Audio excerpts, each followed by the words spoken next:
Oh, hello, and welcome to Aldente Rigamortis. I'm Review Cultist. I'm Mikey, the E stands for evil. And I'm the gamer in yellow. And we're here to discuss those internet stories, most creepy and most pasta, and be critically silly doing it. And tonight we have Come Follow Me. So we are continuing our trip down Japanese lane, checking out some Japanese creepypastas. And what nice little venue to check out than the Pokepastas of old. Great. Yeah. So Come Follow Me was actually originally posted on Pastebin in 2010. And then Cleric of Madness on creepypasta.wiki posted it on the wiki for archival purposes. So we're covering the version of it that's on the creepypasta.wiki site. However, doing a little bit of extra digging on this one, I've actually discovered, at least according to knowyourmeme.com, that supposedly this creepypasta is one of the earliest creepypasta to actually bring up the Lavender Town music as something creepy that can affect children.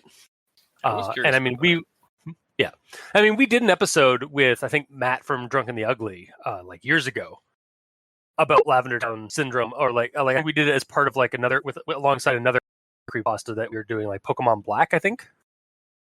But we're actually covering something that might be a little bit of creepypasta, Lavender Town, Pokepasta history. So let's dive into this one with the rundown. So apparently, back when Pokemon Red and Green were released in Japan, kids were killing themselves after they started playing the games. The survivors were hysterical whenever the game was presented near them. This had authorities baffled, so the detectives on the case began looking into the creators of the game for any kind of wrongdoings. Most of the folks they talked to at Game Freak, who worked on the game, were quiet but somewhat suspicious about something. Eventually, a name came up in the case, Chiro Miura, an obscure programmer who was affiliated with Koji Nishino, but more on that later. However, Chiro appeared to have committed suicide days after the release of the game, leaving an apartment littered with strange writings of "Come follow me" and the like in like marker and such. When the detectives interviewed Koji, who got Chiro the job in the first place, he was acting very strange after the death of his friend, and during the interview with the detectives, pulled out a gun and shot himself before after saying, "Don't follow me." It was a few more months later, and the child deaths were subsiding, so the game was remaining in circulation at that point, save for the game cartridges that had been recovered thus far by authorities.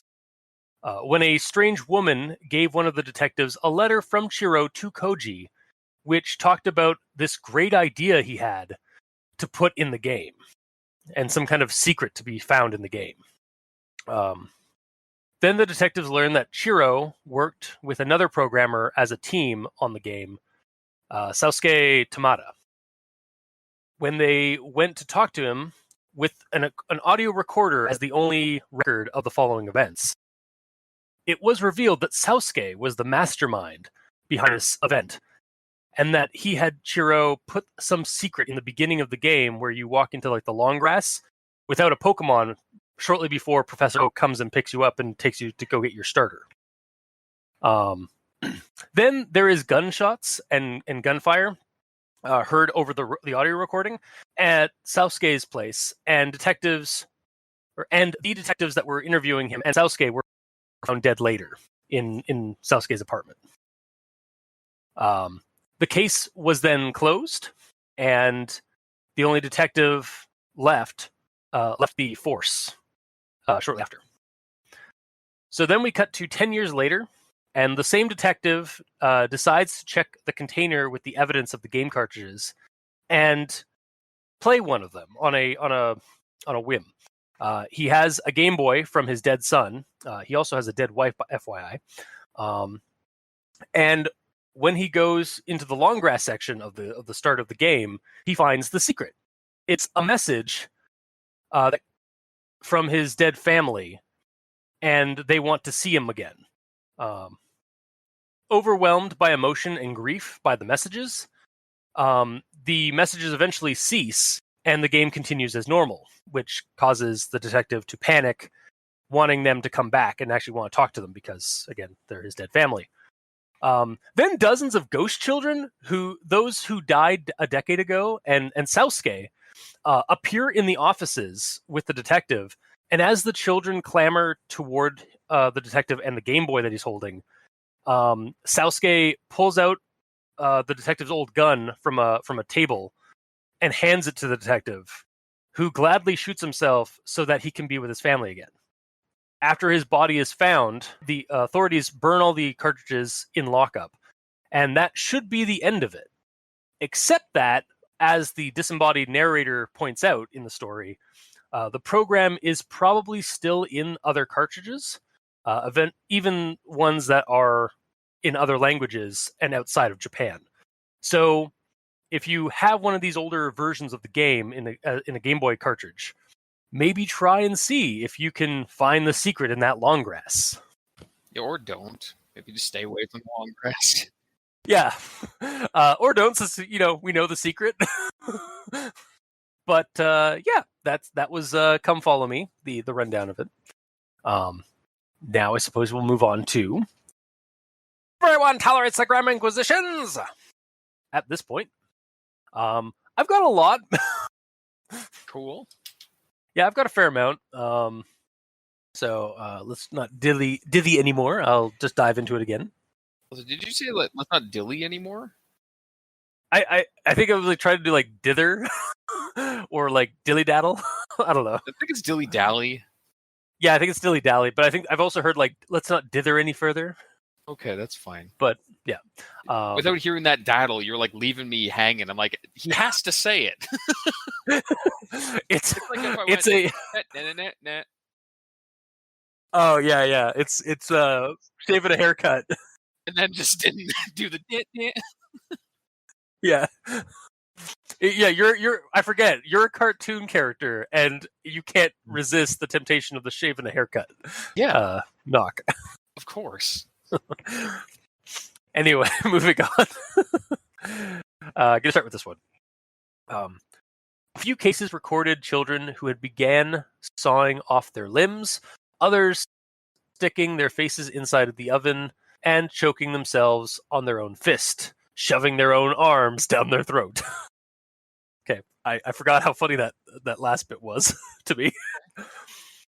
But the actual like grammar inquisition here is that it should be a few cases recorded children who had begun sawing off their limbs rather than began sawing off their limbs. Because we all know how much I hate tense issues. You're a tense individual. I am a very tense issue. I am a tense issue. I said individual, but that's fine. I know. I misconstrued it. I'm sorry.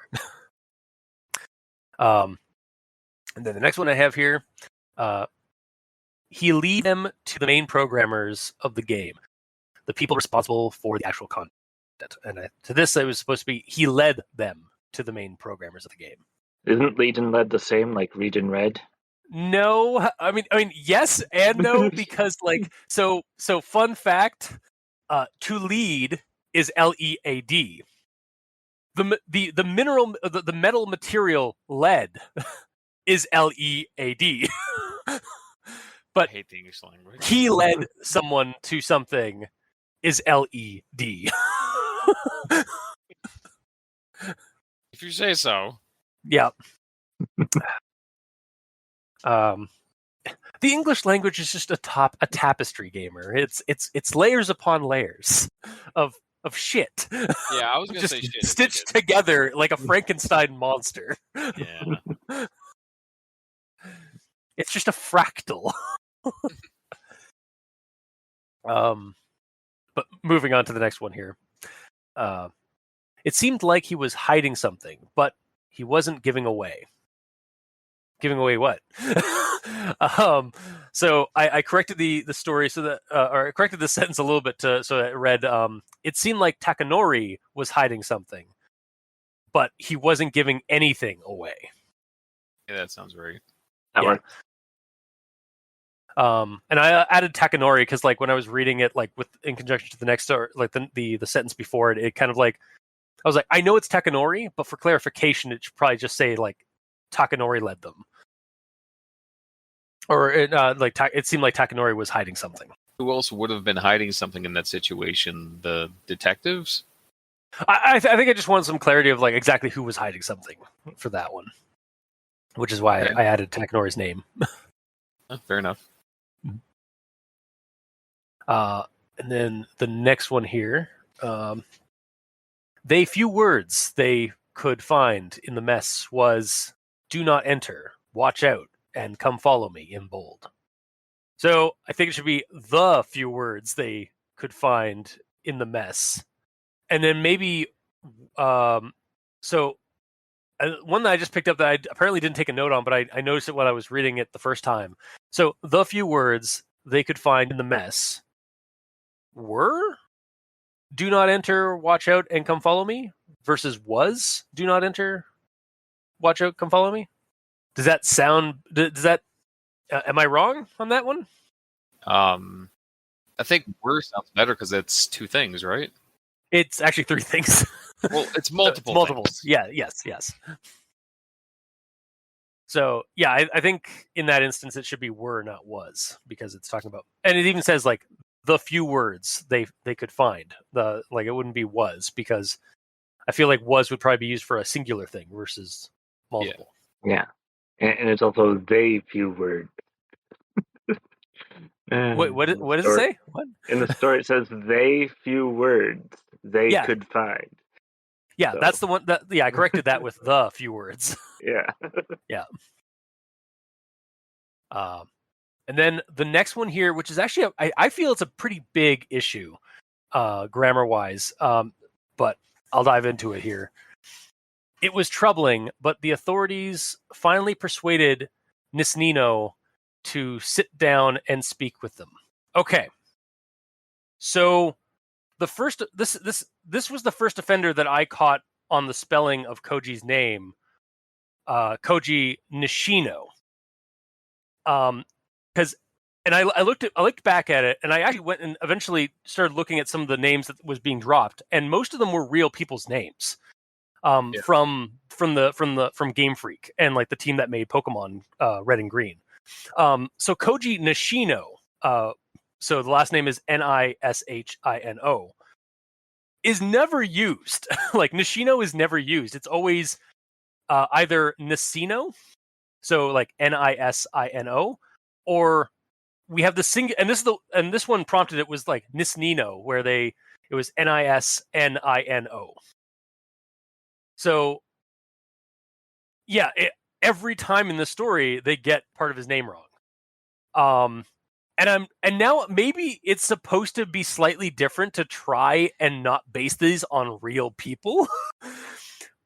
But if that was the case, I would have liked the other real world people whose names were not spelled wrong to also be altered in some way. Yeah. And regardless of that, the potential name change that we have here, like if this is supposed to be like Koji Nishino, not Koji Nishino, it's too close to the real name that somebody could misconstrue it as just being a typo.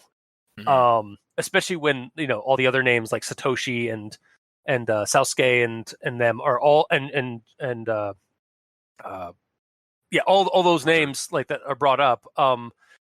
The only one that's not real is Chiro. Like as far as I can tell, Chiro is a fictional character, but everyone else mentioned in here, aside from Chiro and the detectives, are fictional characters, or are not fictional characters. Sorry. I had a note on that. Basically, like, how kosher is that? I actual people.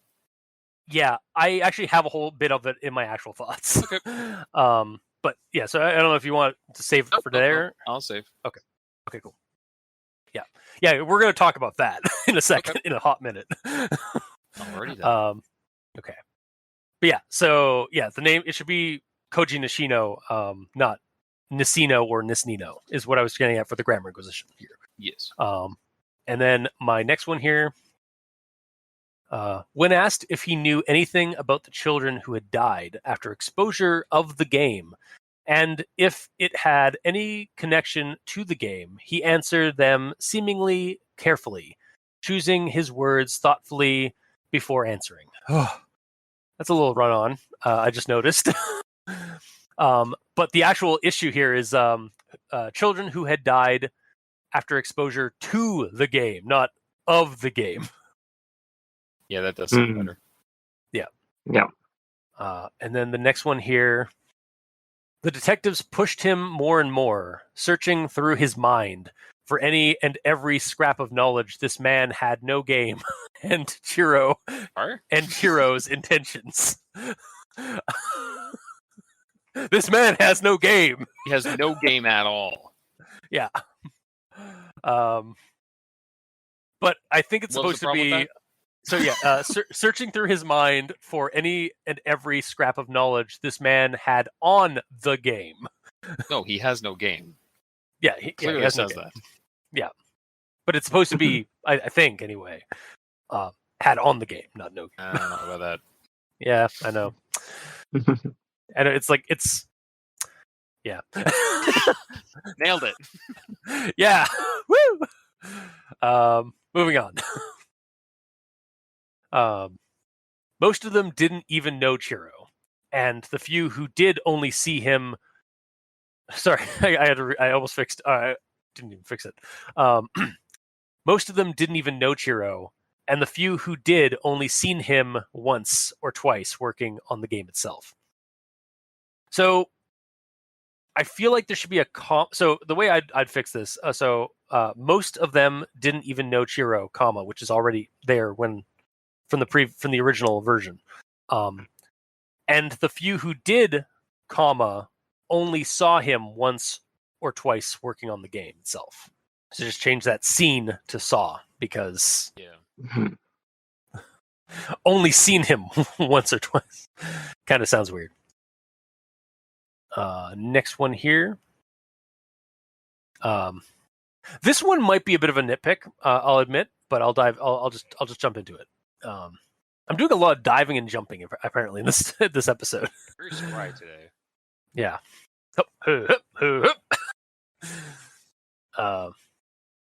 They had began to think that maybe Takanori was right, and it was all just a very odd coincidence or mass hysteria, until they received the letter.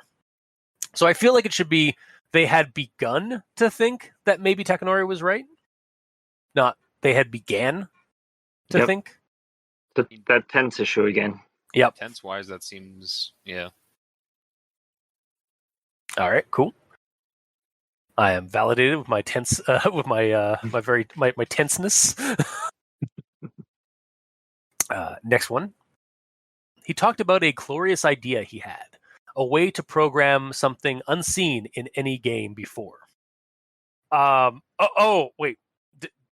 The way it sounds. So I think it's supposed to be like, as in, like a way to program something unheard of in any game before, not a way to program something unseen in the game, or in any game before. Like the way I read it, it sounded like, it would be a way to program something unseen in any game, like something invisible in any game, versus like a way to program something unheard of in any other game before. Or something that is not seen in any game before. Yeah, maybe. Or has not been seen. I don't know. I took it as the code itself wouldn't be easily recognizable as something. Okay. So basically, he's hiding something in the code, so it would remain unseen. wouldn't that be written as a way to program something unseen in the game? Yeah, Compared versus to any saying, game before. yeah. So, sorry. I was literally just going to say exactly what you said. Okay.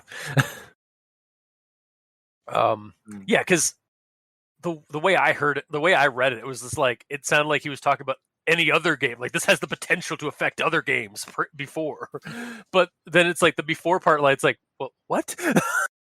Like, yeah, I don't know. I feel like maybe Mikey has it right though. Like it could be like a way to program something unseen in this game.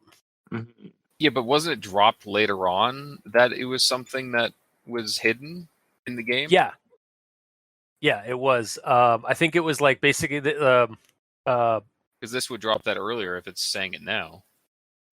yeah, that's true. Because it was, I think it was like basically because they were able to make this code or put this code using the program that already existed in the game. So it would basically be much harder for somebody to find the code, like the flaw in the code. Yeah. But I think at this point, it's just something that's, as you said, unheard of in any game. Yeah. That's what it's trying to say, Okay. in my opinion. Yeah. All right. Well, move on to the next one here.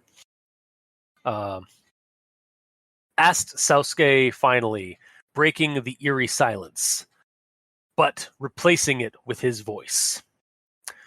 So I don't think it needed the but at the at the end there, like because it's like the right before this, it was like Sasuke talking, and then it's like asked Sasuke finally, breaking the eerie silence, replacing it with his voice. And then like when I was like looking at that, I was like, I mean, you don't even really need the part where he's like replacing it with his voice, because like honestly, it works as just asked Sasuke finally, breaking the eerie silence. Like done. Mhm. But I mean, you can have it. But you don't need to have it there, like that extra bit of like replacing it with his voice, because like yeah, he's clearly replacing the eerie silence by talking with his voice. But yeah, it's sort of like Putting a more of a two punctuation like on it, though, because it's saying it outright, you know? yeah, that's fair. That's necessary, though. I don't know. Yeah, whether or not it's necessary, like it's sort of like at this point, I wonder if it's like more just like a flavor thing. Like, do you want to have that a little bit extra?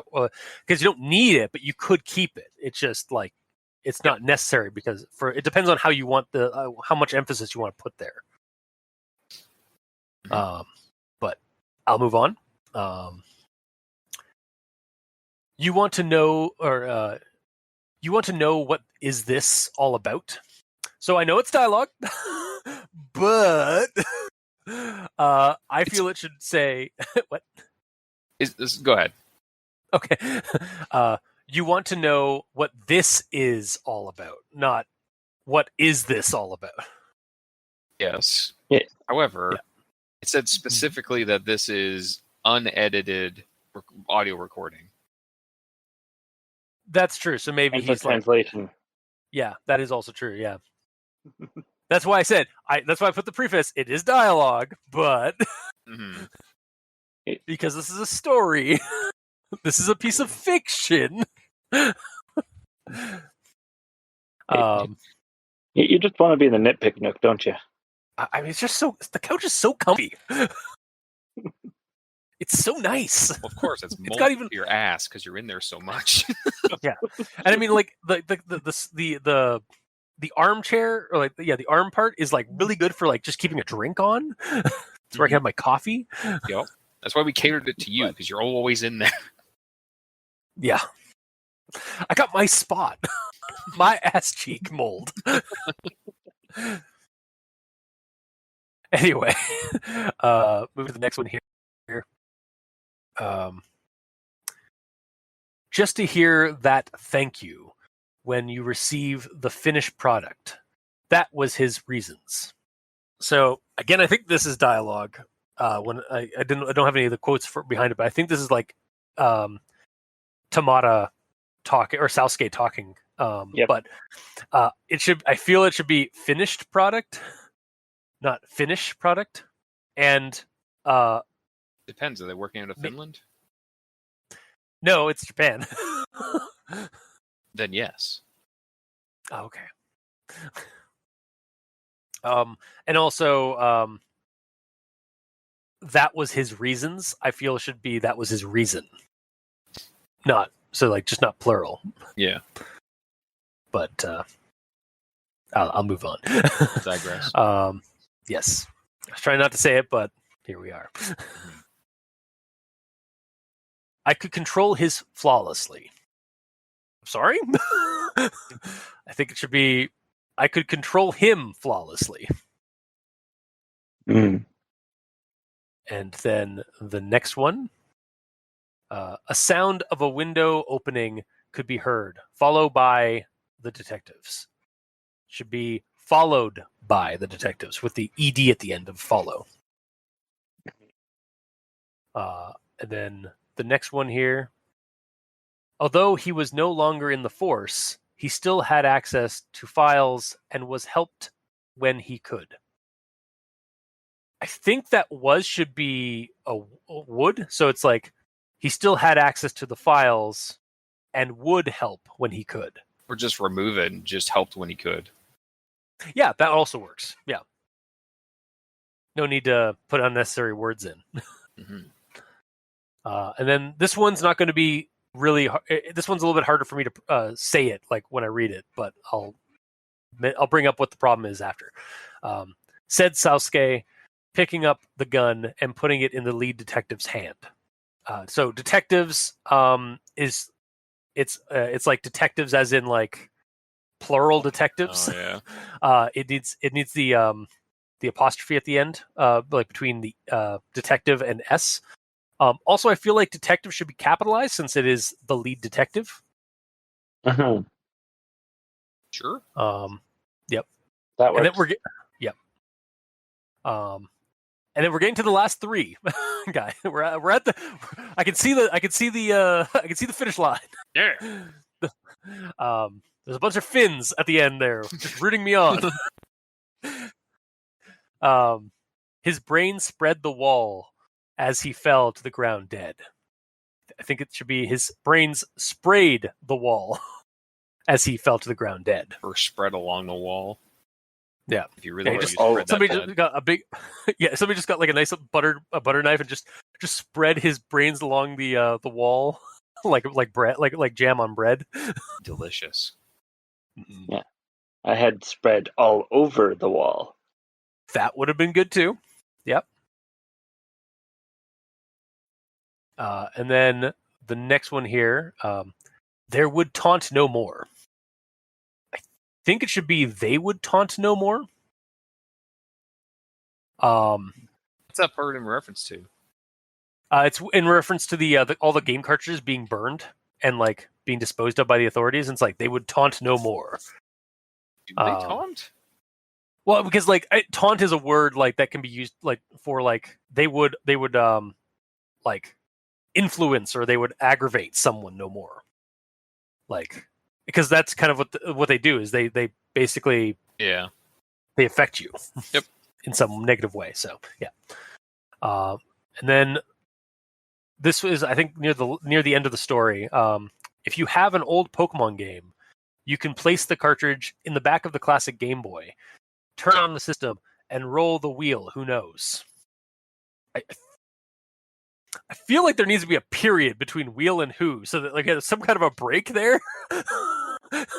So it's like it reads more like you can place the game or you can place the cartridge in the back of the classic Game Boy, turn on the system, and roll the wheel. Period. Who knows? And then it goes on like maybe you'll find the secret. You'll find out what the secret is all about. But like the way it reads when you first see it, it's like and roll the wheel. Who knows? There's just no break whatsoever. Also, wouldn't it be spin the wheel?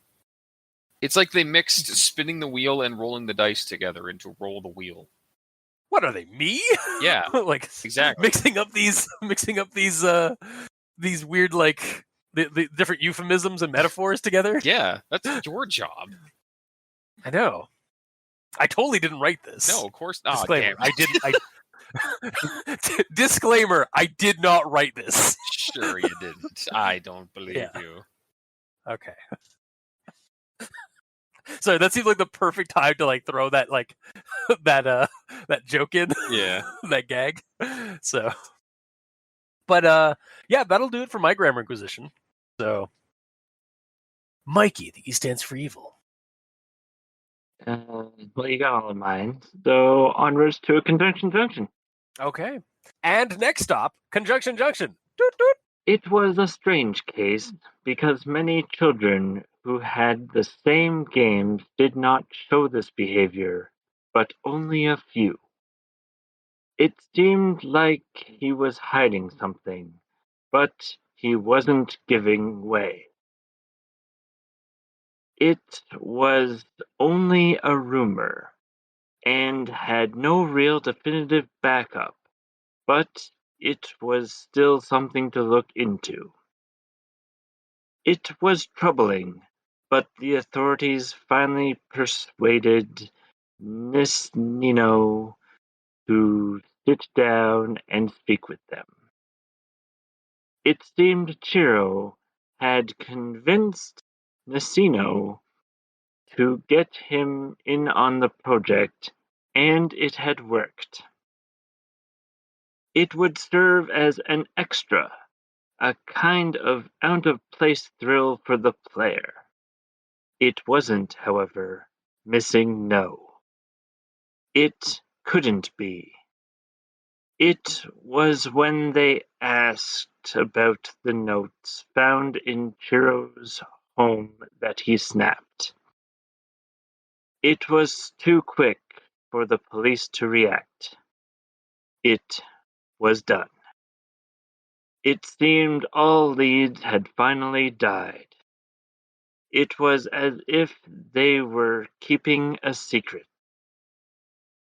It had been a couple months after the original children's suicides, and the death rate had dropped dramatically. It seemed that the game was no longer giving any ill effects to any children. It was given to one of the detectives himself, quite directly out on the street.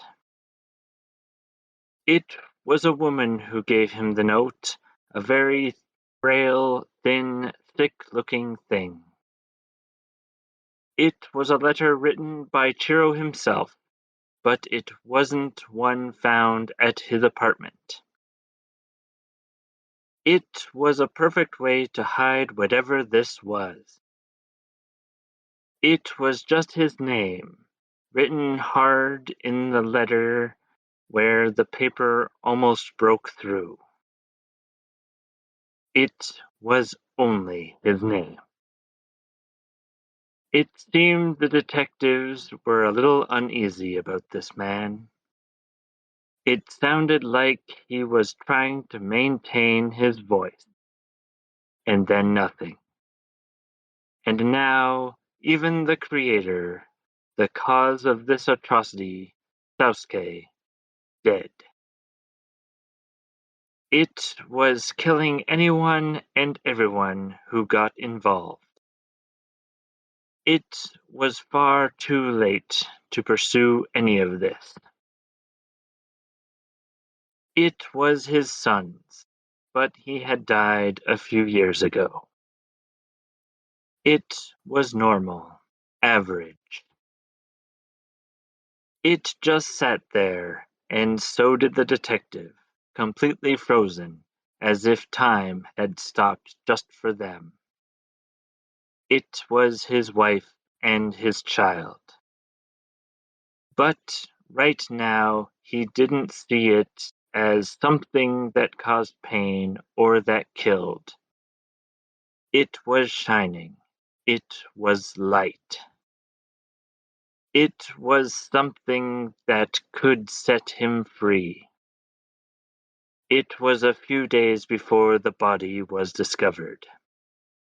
It lay on the floor, blood everywhere. Finn. Okay. There's two things that made me like like I had to like hold my mouth because I was like about to laugh. The letter that is only Chiro's name. Oh yeah. And then the end there, it was just like it was golden shiny. It wasn't going to it wasn't something to harm or kill. It was set him free. It was a few days later. He was found. Oh. Context And I mean that's shit is, I just realized. Sorry, what? context shit is great. Yes. Also, because I know the context of like it was the gun is what he pulled out and like shot himself at the end there, but he's like calling it like it was shiny and like it was light, and I'm just like, wow, is this the first drop of of a shiny type Pokemon? Like shiny pistol, use headshot. It's super effective. Well, it is now. Oh, gallows humor. You know what? I'm surprised I'm sure somebody out there has made a Pokemon, like a Fakeamon of a gun. Oh, I'm sure. If they have freaking car keys. Yeah, literally they have key ring with keys as a Pokemon. They have snow cones as Pokemon. They've got fucking bags of trash as Pokemon. Yeah. Yeah, that's rubbish. Yeah. God damn. Running out of ideas. Real. Yeah. Well, it didn't help. Like as soon as they got into like, oh, like fairy Pokemon can be anything. It's like that's how we get keychains and swords. Yeah, the keychain one is a fairy type. I see. I hate it. But yeah. And those unaware, he does these strings of sentences and puts them together into a story to highlight all the sentences in the story that start with words that they probably shouldn't, like its, ands, or buts, because there's always better words to use, and it's way too easy to fall into the a trap of just using it in front of everything. Yeah. Also, it's sometimes fun and like humorous to see the out of context story that we build with these. You were actually like telling a rundown up till a point. Mm-hmm. Like a pretty comprehensive one, and then like it started getting a little like there was some information that was missing that we kind of needed, but at the beginning it was starting to like sound like you were just doing a rundown again. But Gamer, you're up. That'd be my turn. The detectives were unsure what these meant, but they knew they had to have a connection. Period. Further searching, comma, they discovered Chiro was good friends with blah, blah, blah, blah, blah. So for me, I preferred to start the second sentence flipped around. So it would be the detectives were unsure what these meant, but knew that they had to have a connection. Searching further, they discovered Chiro was good friends with blah, blah, blah, blah, blah. Instead of further searching. Yeah. It kind of sounds more betterer to me. Mm-hmm. And the next one here, the detectives pushed him more and more, searching through his mind for any and every scrap of knowledge the man had. Oh, actually, no, you already said this one. The man had no game. Yes. Yeah. Man has no game. And you corrected it to just the knowledge this man had on the game. Yeah, because that's what it sounded like it was supposed to be. Yeah.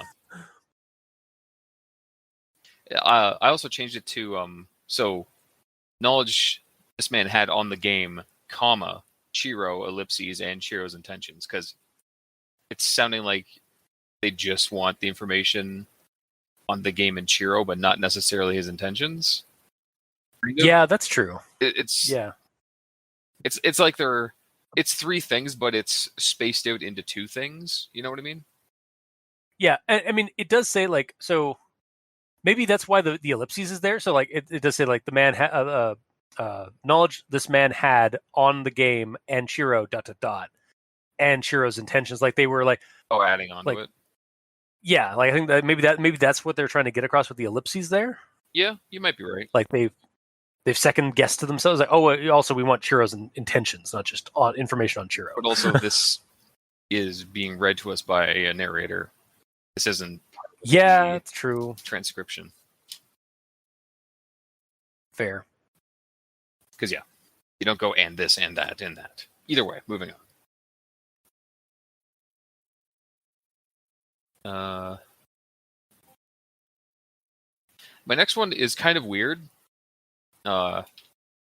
It's mentioning how the only thing that was left from the conversation was a voice recorder found. What follows is unedited recording. And I made a note here. I guess it's technically a note, just saying, like, I hope that there's flubs in here because it's unedited. Them talking through it flawlessly without stuttering or anything would be unrealistic. Yeah.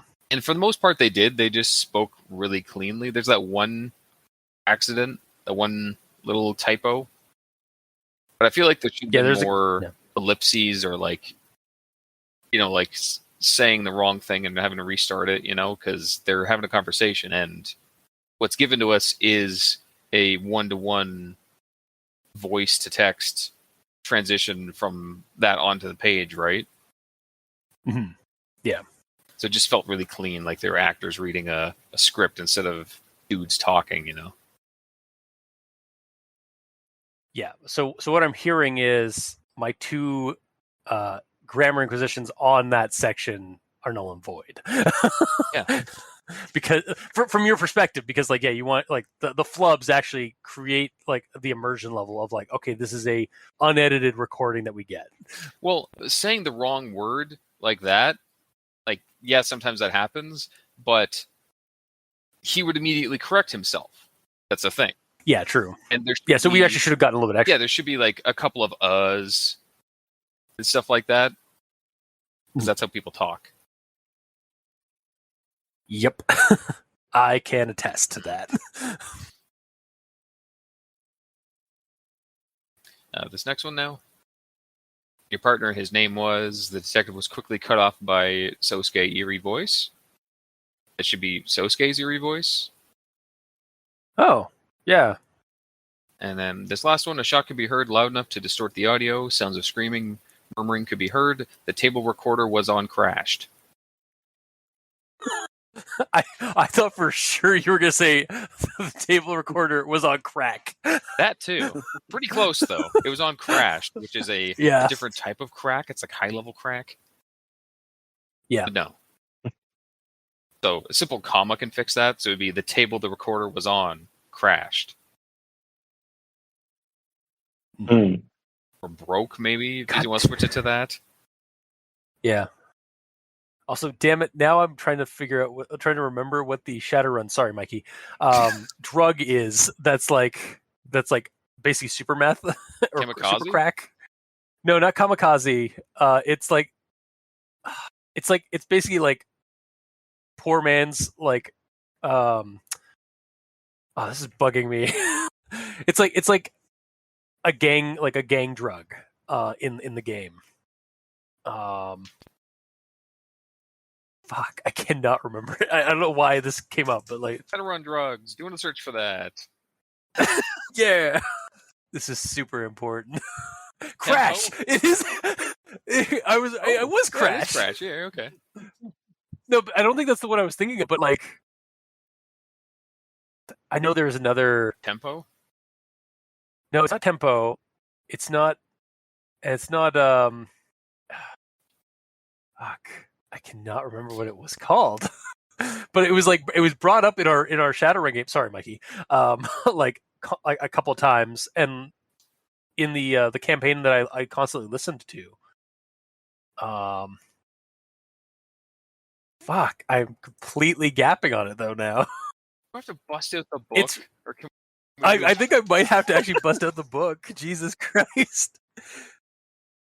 This is not important to this game. This is not important to what we're talking about right now. Really not. I apologize. Aside from the fact that there was a drug in Shadowrun, sorry, Mikey, called Crash. So which one are you looking for specifically? It's like a really common one in, like, 4th edition. Pretty sure the common ones are Kamikaze, Tempo, and maybe Crash, I guess. I don't know. I don't think it was called Crash, although that's obvious. That, you know what? This is superfluous to what we're talking, our discussion. What do you mean? We're talking about Shadowrun. Sorry, Mikey. Yeah. All right. So sorry. I'm gonna just take this. I'm gonna delete this tab off my computer so I don't look at it. Okay. Future me, maybe add it right now. Boop. That would be the street drug cram. Boop. Thanks. It's that one. Oh, of course. Yes. Sorry. Continue. Super important. Yeah, I'm done. Oh, okay. All right. Then we'll move on to actual thoughts. So, I'm going to start with this one here. During the first few days of the release of Pokemon Red and Green in Japan, back in February 27 of 1996, a peak of deaths appeared in the age group of 10 and 15. We're going back to that pool of Vigipasta, Pokepasta inspiration, are we? That's like my first comment. Like as soon as I jumped into this, like, oh, okay, so this is gonna be one of these pastas.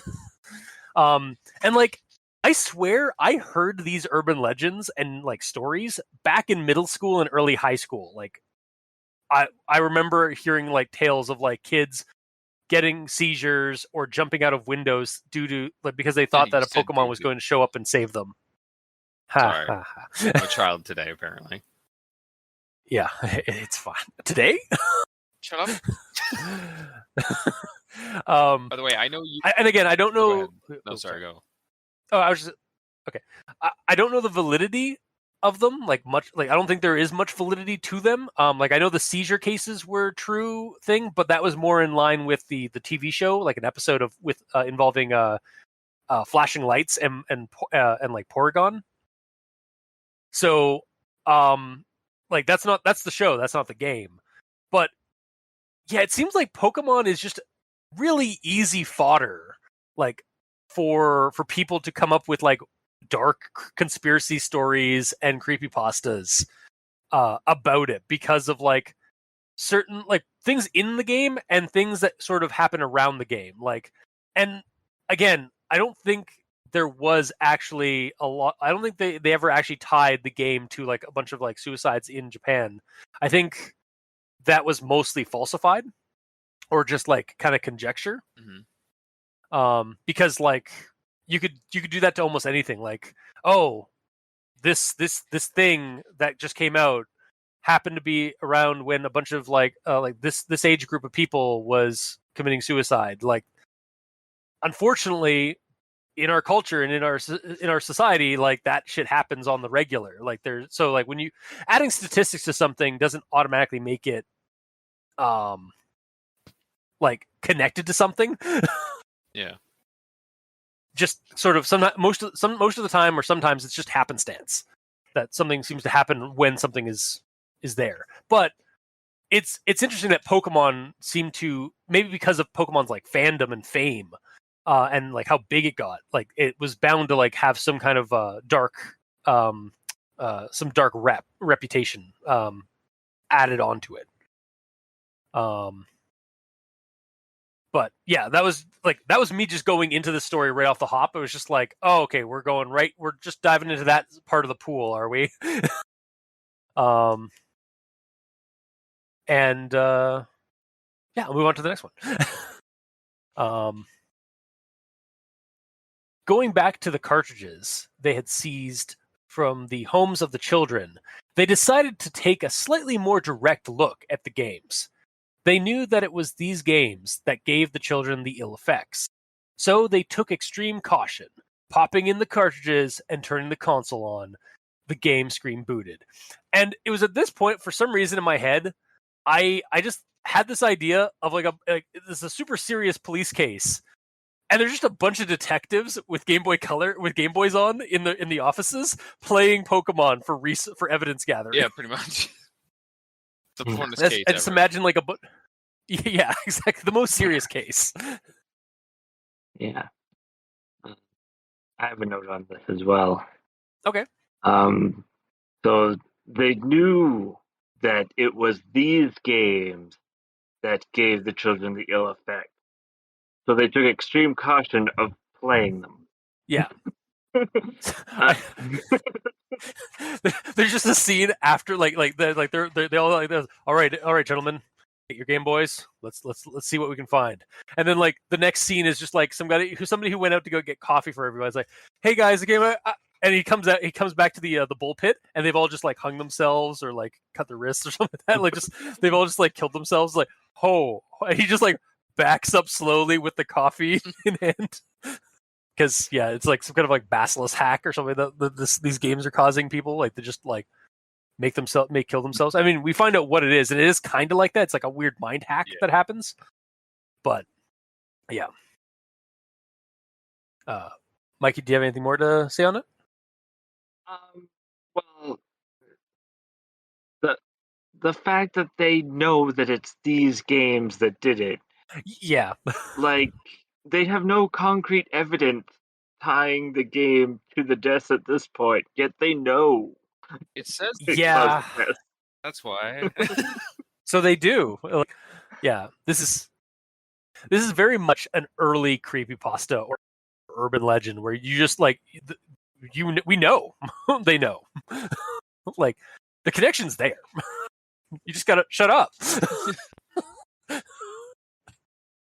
Yeah, it's pretty standard fare for an urban legend, honestly.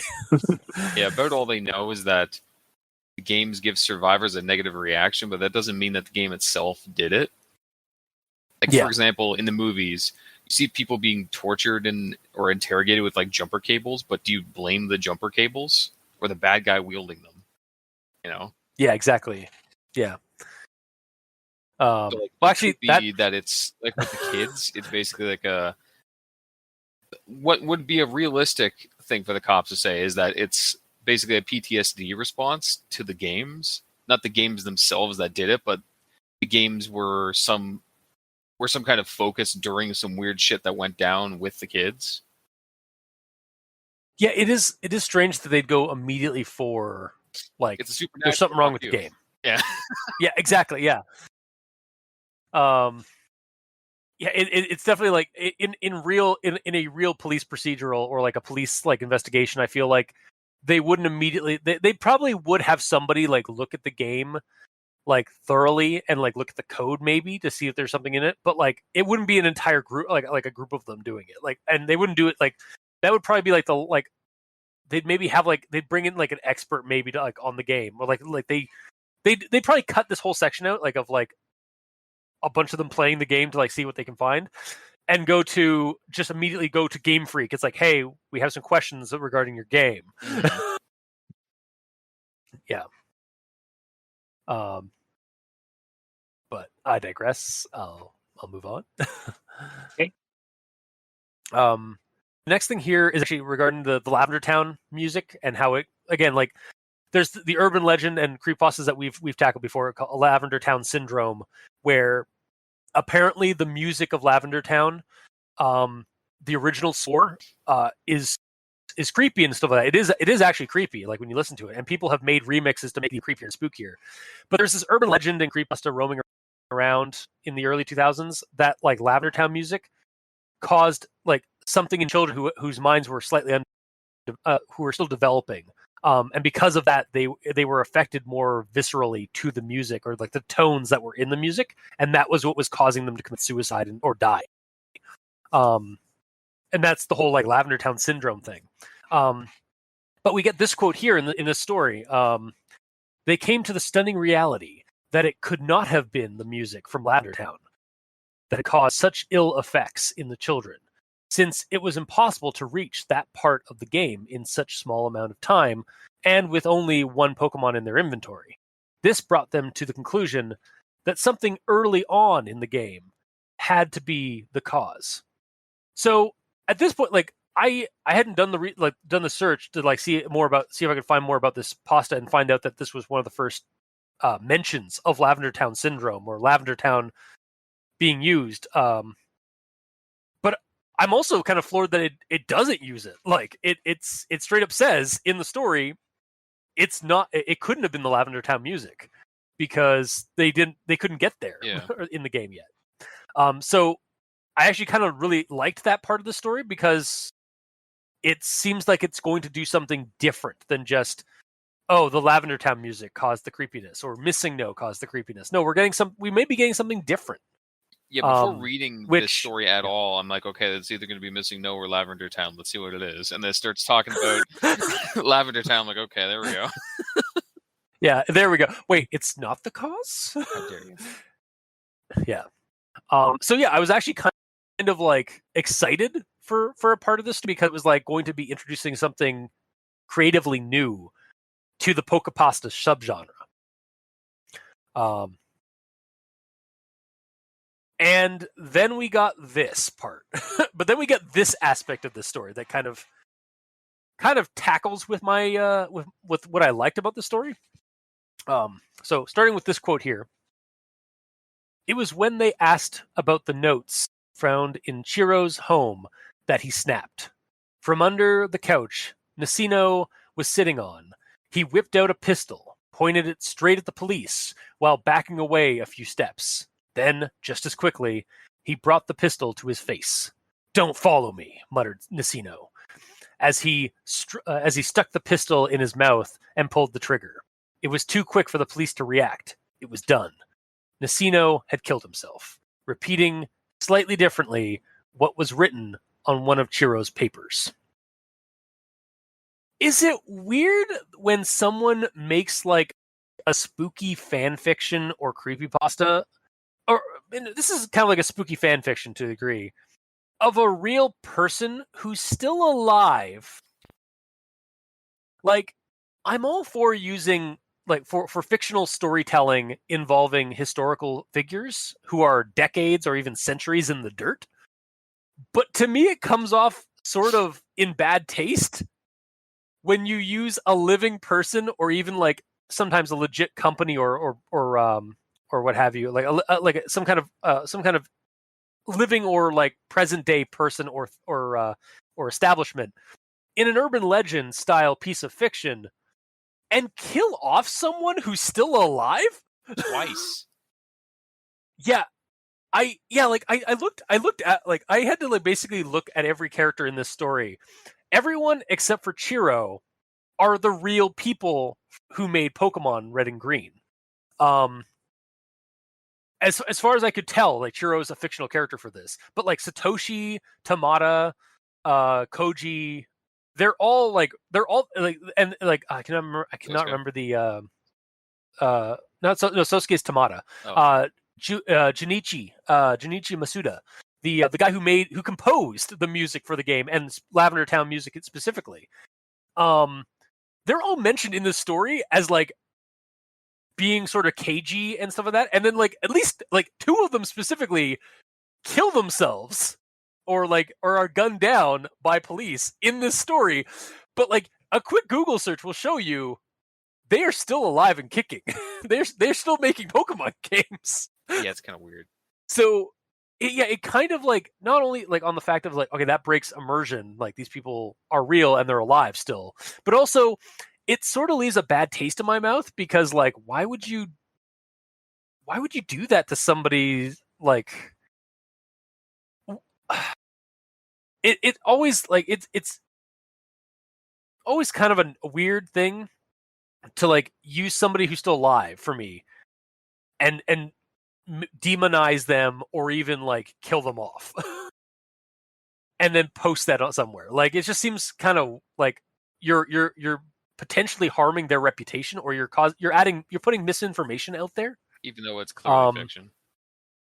Yeah, even though it's clearly fiction, but like, I mean, this is early 2000s. A lot of like creepypastas and urban legends on the internet were there wasn't that sort of like hard mentality nowadays of like, yeah, it's clearly fiction, it's just a story. There was a little bit more leniency of like, was it real, was it not? Because these were stories that were being told by like teens. And kids and teens are impressionable for the most part. So it did have me wondering. It's like, I don't know if I like that part of the story. Like, the fact that, yeah, it adds a little bit of immersion. Like, oh yeah, it's these people that are part of this that made the game. But maybe don't. Or at least just don't kill them off. Maybe don't kill them off. Maybe find a different way to have something creepy in a Pokemon game. Not have it like be like, oh, the creators added this for this reason. They are evil. Like, no, like they're capital, they're corporate, but they're not like Not any they're more not evil than all the other corporate people out there. Exactly, yeah.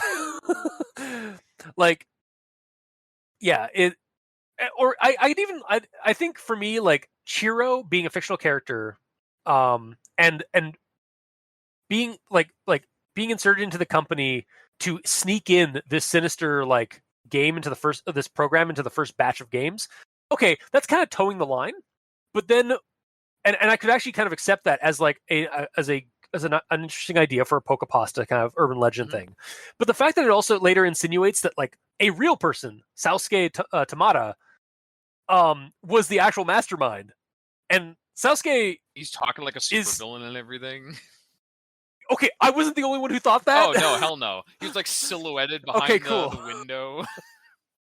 Yes, absolutely. Okay, here's the line. He had like a cat in his arms or something, or like a Shiba or something. Yeah, I even have a fucking I have an example for this. It's like, I think he was a very weak man. I think he wanted to prove himself regardless of this point. I think he wanted to make himself known for something special, something that would make people forget about the way he looked and pay attention to the powerful mind that lay inside his skull. Unfortunately for him, however, he didn't have much of a mind to back up that reason. And yeah, so at this point when I'm reading the story, yeah, much like Gamer just said, like really just parroting it, just like he came off, he's monologuing like an anime supervillain, like an anime villain. Like the entire time I'm like listening to him, like the it's like dark in the room except for like maybe the light from the window. He has glasses. I actually looked it up to make sure he had glasses. The actual person, Sasuke. So like I just imagine them like anime style, like just glowing white, so you can't see through, like past them, and him just like as he's doing is like. Unfortunately for him, however, he puts his finger, like he adjusts his glasses up. Yeah, he adjusts them with a finger, like every fucking like maniacal like anime villain who has glasses does. Like just steeples his fingers or like pushes his glasses up while he monologues and like patronizes a main character and their pathetic actions. Yeah, that's him. Yeah. Also, fun little fact about Sasuke Tamada: he didn't actually work on Pokemon Red or Green. Oh, really? He worked on what would become the Japanese remake of Pokemon Red and Green, Pokemon Blue, which was a graphical upgrade to the original two games. But I don't think he actually worked on the original games as this proposed. Oh, version's broken. Yeah, okay. Yeah, that's what kills it. And honestly, like that's I actually have that. Also, fun little fact: this story truly is a work of fiction, as if that wasn't obvious. Because Sasuke never worked on Pokemon Red and Green, the original, like at the original release. At least as far as I could look, like I looked it up. Like he doesn't have a credit, as far as I know, to Pokemon Red and Green. The earliest credit he has is to Pokemon Blue, which is not the Pokemon Blue that we know in America, in North America. It's like Final Fantasy. Final Fantasy 2 is like 6 over here. No, it's like so Pokemon Red and Green in Japan is what we know as Pokemon Red and Blue. I did. I learned that in this story and looked it up. Yeah. However, and but the Pokemon Blue that they're referencing is actually an exclusive that Japanese players got I think as part of a magazine thing or something, and it's like it's a graphical upgrade to the original games. Yeah. Yeah. On me finding out about Red and Green versus Red Blue, I found out that it's basically because they wanted to try to draw in the American audience, hence like why it's American colors, red, blue. Oh my god, I just caught that. Well, you know what? I can see their logic because Americans are very patriotic. Yeah. Like red and blue, like they just need honestly, like they just needed Pokemon Red, White, and Blue. Mm-hmm. And it would have been like sold. Yeah. It's a shame we didn't get green though, because it would be like Leaf, basically, right? I'm also kind of disappointed because first off, I love green. Like green's my favorite color, obviously. Out of all the starters, I always pick Bulbasaur. as well. So I'm like, God damn it, we didn't get the green. Sorry, we didn't get the 50%, the bluish yellow one. Damn it. Yeah. But we did But, get like, Pokemon eventually. Yellow. And you know what's funny? Originally, the mascot of Pokemon was Hell yeah. Bulbasaur. Balda. But then Pikachu took over. That yellow bastard. Wait, Weird, right? what? I don't. What? My mind. All right, I'm gonna move on. Also, but yeah, I'm glad that I wasn't the. Oh, yeah. Oh, sorry. Yes. Yeah. It's Pokemon Red Green as well, by the way. And remember, if trainers don't find you the very best, they'll at least find you handy. God, or it's damn time for the it. handyman's secret weapon, Ducklet. Duct tape. No, Ducklet. Wait. No. Psy duct tape. Yeah, I was gonna go with Psyduck, but Ducklet is it sounds a little bit Ducklet closer, is pretty good. even though he's not Gen 1. Yeah, honestly, I'd give you Yeah. Ducklet. There's got to be a Pokemon that's just tape. Tape Pokemon. I think that might actually be. Okay, not yet. Soon. Not yet. You can buy Pokemon tape though. Yeah, you can. That's what came up when I Yeah. googled it. All right, so I'm gonna move on to the next thing here. It seemed that the game was no longer giving any ill effects to any children. The callback of the game that was planned was cancelled, since it seemed the game was no longer harming any children. And I read that, I was like, I'm pretty sure the game company would still recall the product associated with child deaths. Like, at least initially, like at least the original like product, they would recall for PR reasons. Yeah.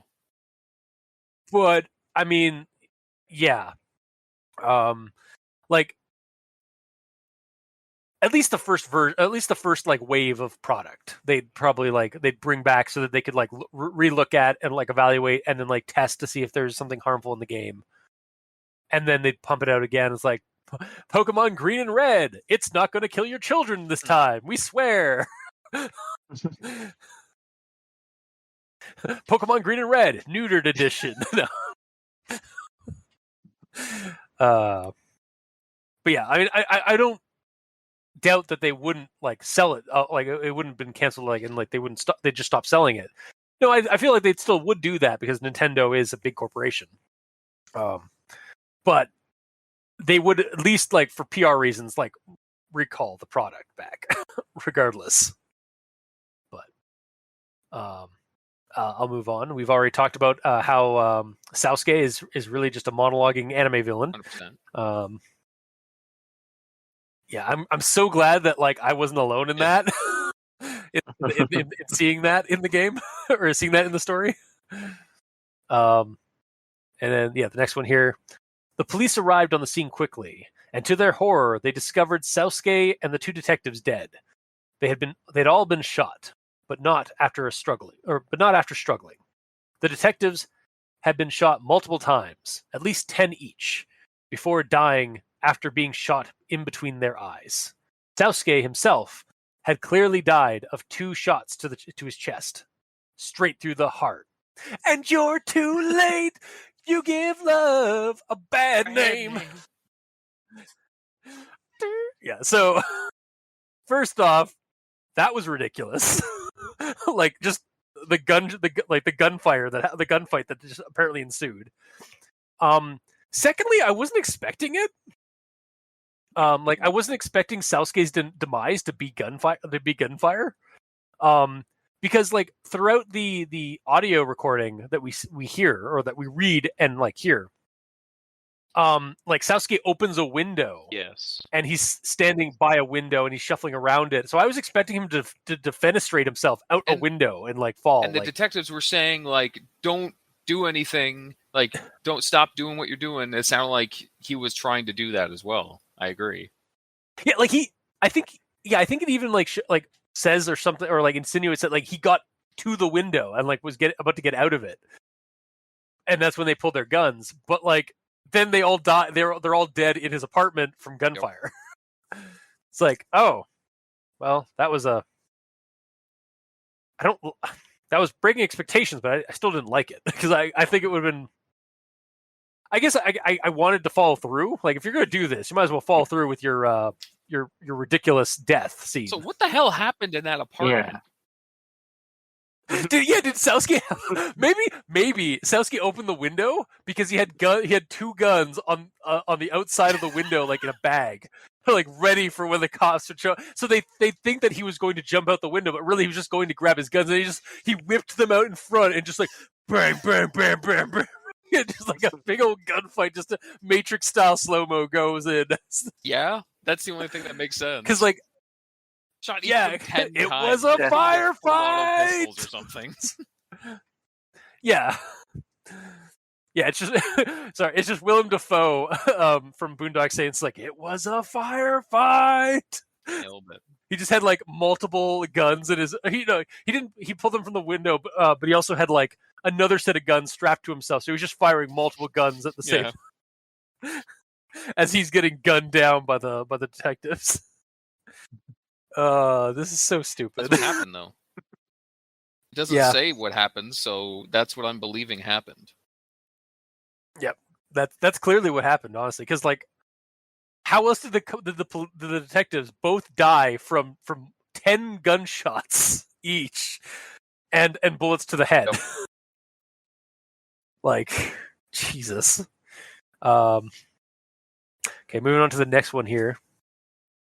So this is like the 10 years later, and the last detective left, who's like left the force and stuff like that, and he's reading through the letters and stuff. He read through the letters and the notes. He remembered the woman who appeared to him on the street that one day and handed him that letter that led to the change of the entire case. He wondered who she was and where she had come from. Honestly, at this point, like the whole like 10 years later section, like the opening into it and stuff, and like it kind of reminded me of like a crime thriller. Like there's actually a South Korean like crime thriller movie that reminded me of this called Memories of Murder. I don't want to spoil too much about Memories of Murder, but suffice to say, like this sort of the beginning of this sort of reminded me of Memories of Murder, like close to the end of the movie. Mm-hmm. But yeah, that's my only note on this. Is like this is starting to sound more like a crime thriller than anything now. Or they're adding in little like snippets of crime thriller into this like urban legend creepypasta. Pretty much, yeah. And then the next one here, evidence number 21048. He opened it up and looked inside. Filling the container were exactly 104 Pokemon Red and Green cartridges. Should have been 150, but okay. I'll allow it. 151. Yeah, 151. Sorry, 151 Pokemon. Like from the first game. Cartridges, though. I know. I don't know. This game's already. The story's already kind of ridiculous. Like, why not have like that symmetry of like, or why not have that that connection that like they found 151 cartridges. But yeah, continuing on. 104 Pokemon Red and Green cartridges, each one in perfect condition, untouched since the day they had last checked them 10 years ago. He reached in and pulled one out. Pokemon Red. He hadn't seen one in a long time. He didn't know what he thought next, but he reached in his desk and pulled out an old Game Boy. Remembering the days when him and the guys were checking it, were gathering information by playing the game in the office. Nope, that's not how this continues. Just on the slow days, they would all play Pokemon and like get their link-up cables together to like do trades and everything. Yeah, exactly. Sorry, continuing on. He received it. So this is the Game Boy. A long time ago, in a galaxy far, far away. Damn it! Full of the references today. Stop. Apparently, sorry. Okay, yeah. He received it a long time ago, but it still worked. It was his son's. but he had died a few years ago. His wife was gone too. That was then, though. Popping in the cartridge in the back of the Game Boy, he turned on the system. I just had to read this like paragraph because it was just kind of absurd to me. Like, I know it's trying to be serious, but the fact that he just like he pulled like I'm envisioning this like sort of crime thriller. Like this guy's like 10 years older, like grizzled. He's going back on this old cold case that he's the last survivor of. Like it's very True Detective style, or very like again Japanese crime thriller. Pulls out one of the game cartridges, like, Pokemon Red. And then like he goes to his desk, like his old desk, and like pulls out this dusty shelf, and like there's a Game Boy there. And it's like, and then like we get the monologue. It's like, my son's Game Boy. He's been dead for years. Wife too. Time to play this game. It just seemed really absurd to me. Like I like it.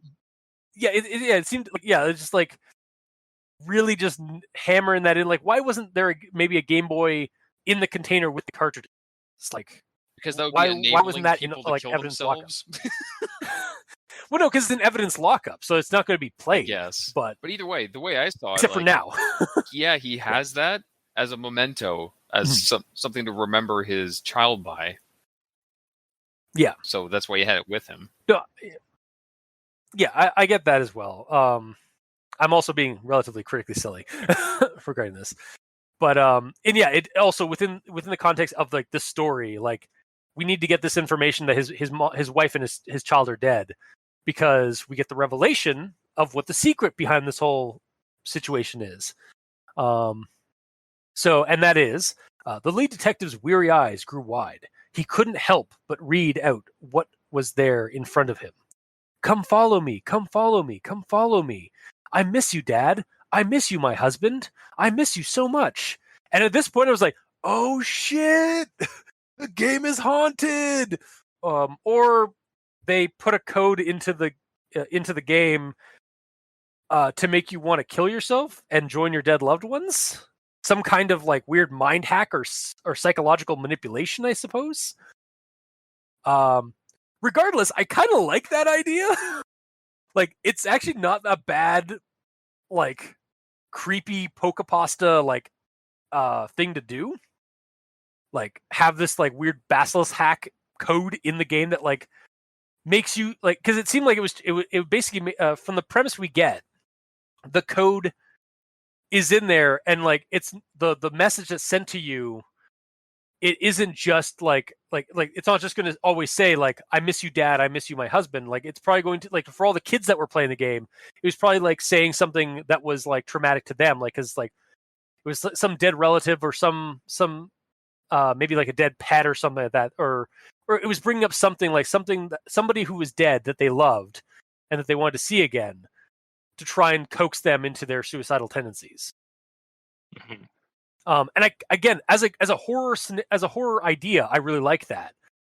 I just kind of wish the story that was written for this premise was a little bit more tasteful in terms of, like, you know, not using real people that are alive and having them be like villains and like kill themselves. But again, interesting setup. I appreciated that. And then the next one here, or the next bit I have, my wife, my child, listen to me. Bring them back to me. Bring them back to me, I said. Voices. He heard voices, hundreds of voices. He turned around from his seat, looking behind him. And standing in his small room were children, many children. Some had no eyes. Some had rings around their throats. Some were burned all across their body. They were screaming, reaching towards him. And at this, I was just like, that is a... So aside from all like the silliness that I kind of been like kind of goofing off about the like previously and stuff, I was reading this relatively seriously, except for like, you know, throwing in my odd note. And at this part, I was like, that's actually genuinely creepy. That's a genuinely creepy scene. Like, the souls of the dead of all the dead children who these game cartridges have affected suddenly appearing in this room, and the way they're all dead and stuff like that, and the way they all look, that's kind of that's very J horror. Yeah. So I can appreciate that. And then my final actual thought here is that the last moment, basically the last like line, and like we were talking about it earlier with the Grammar Inquisition, like maybe you'll find if you have an old game cartridge, give it a play, try check it out, roll the wheel, roll the wheel. Who knows? Maybe you'll learn the secret for yourself. And to that, I was just like, nope, because this little campfire story style ending has filled me in on what the horrifying secret is. It's some kind of you've sort of ruined the way you've like presented like the ending here of like, give it a try. Who knows? Maybe you learn the secret. It's like I already know the secret. You just told me. Do you? It kinda. I think it would have worked better at the end here if it had just dared you to do this. Like, see if you're strong enough to like to resist the secret or something. Or like it, and if you don't believe this is true, try it yourself. Fuck you. Yeah, that would also work. Yeah. Yeah, exactly. The story's already kind of being not very kosher, so why not just throw in that little bit more vulgarity? It was the 2010s when this came out anyway, so but yeah, that's my actual thoughts. So Mikey, the E stands for evil. Well, let's continue where you left off, which was the end. So I really didn't like the end either, but for different reasons. Like it's insinuating that like the code is out there. And it'll get you. But you have to realize that the Japanese release and the US release were 2.5 years apart.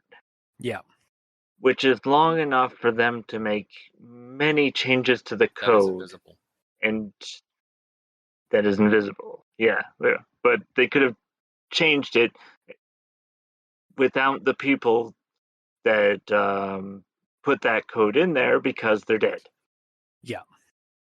In the universe of this story, yes.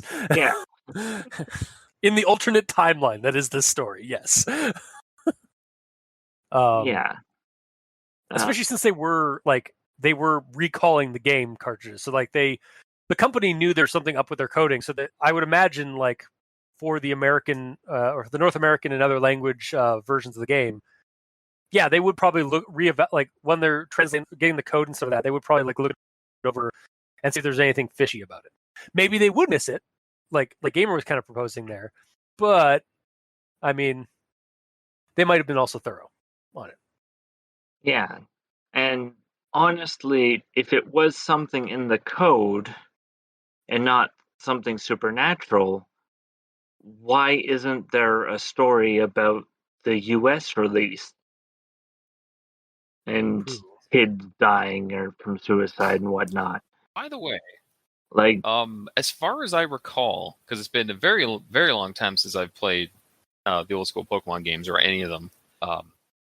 Most recent one was Pokemon Snap. But anyways, as I recall, when you start the game and you go towards the long grass, the game stops you and says, like, don't go into the long grass or whatever. And then you have to talk to Oak first. Yep. So, as far as I know, from the games that you're actually able to play in this universe, aka our universe, you can't even do what the game is saying that you can do. And that might be because in the original one, you could go out there and explore. But since then, maybe they couldn't find the code. So they just put up a wall so the player literally can't go into the long grass anymore. And trigger that code like at the very beginning of the game. So it's actually still in the games. Yeah. You just can't go there anymore until you get your first Pokemon. And if you have your first Pokemon, it won't affect you. That is, yeah, that's actually a good because what if it's just like what's being described? What if that's just like the early version of the game where like you could go into long grass for like a couple of steps into long grass that would trigger this, but they're like, oh shit, maybe that's the problem. We'll just cut that out, or let's just put an invisible wall here and have Oak come pick you up before you get to the grass. So it's potentially in every single Pokemon game. My God. Immersion has been restored. That part of it, sure. Yeah. I actually looked up a video of the starting portion of the Pokemon Red. Oh yeah. And you actually step into the grass, and then Professor Oak shows up. It's like, hey, don't do that. Come here. I'll give you a Pokemon. Oh, okay. Oh, and that's the original Japanese version of the game? No. Or is that's the American? Yeah. Oh.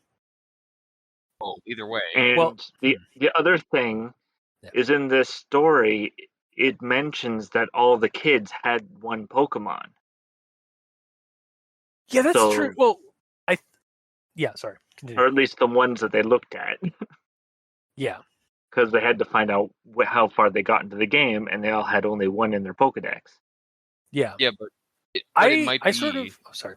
This is the one thing that I was thinking about in regards to what you were saying earlier, Cultist. You were saying, like, do we... Like, in regards to the end, like, do you go in there to see what the mystery is? And you're saying that we know what it is, but do you? Because it might be the thing that triggers all this is some weird fucked up Pokemon that you get.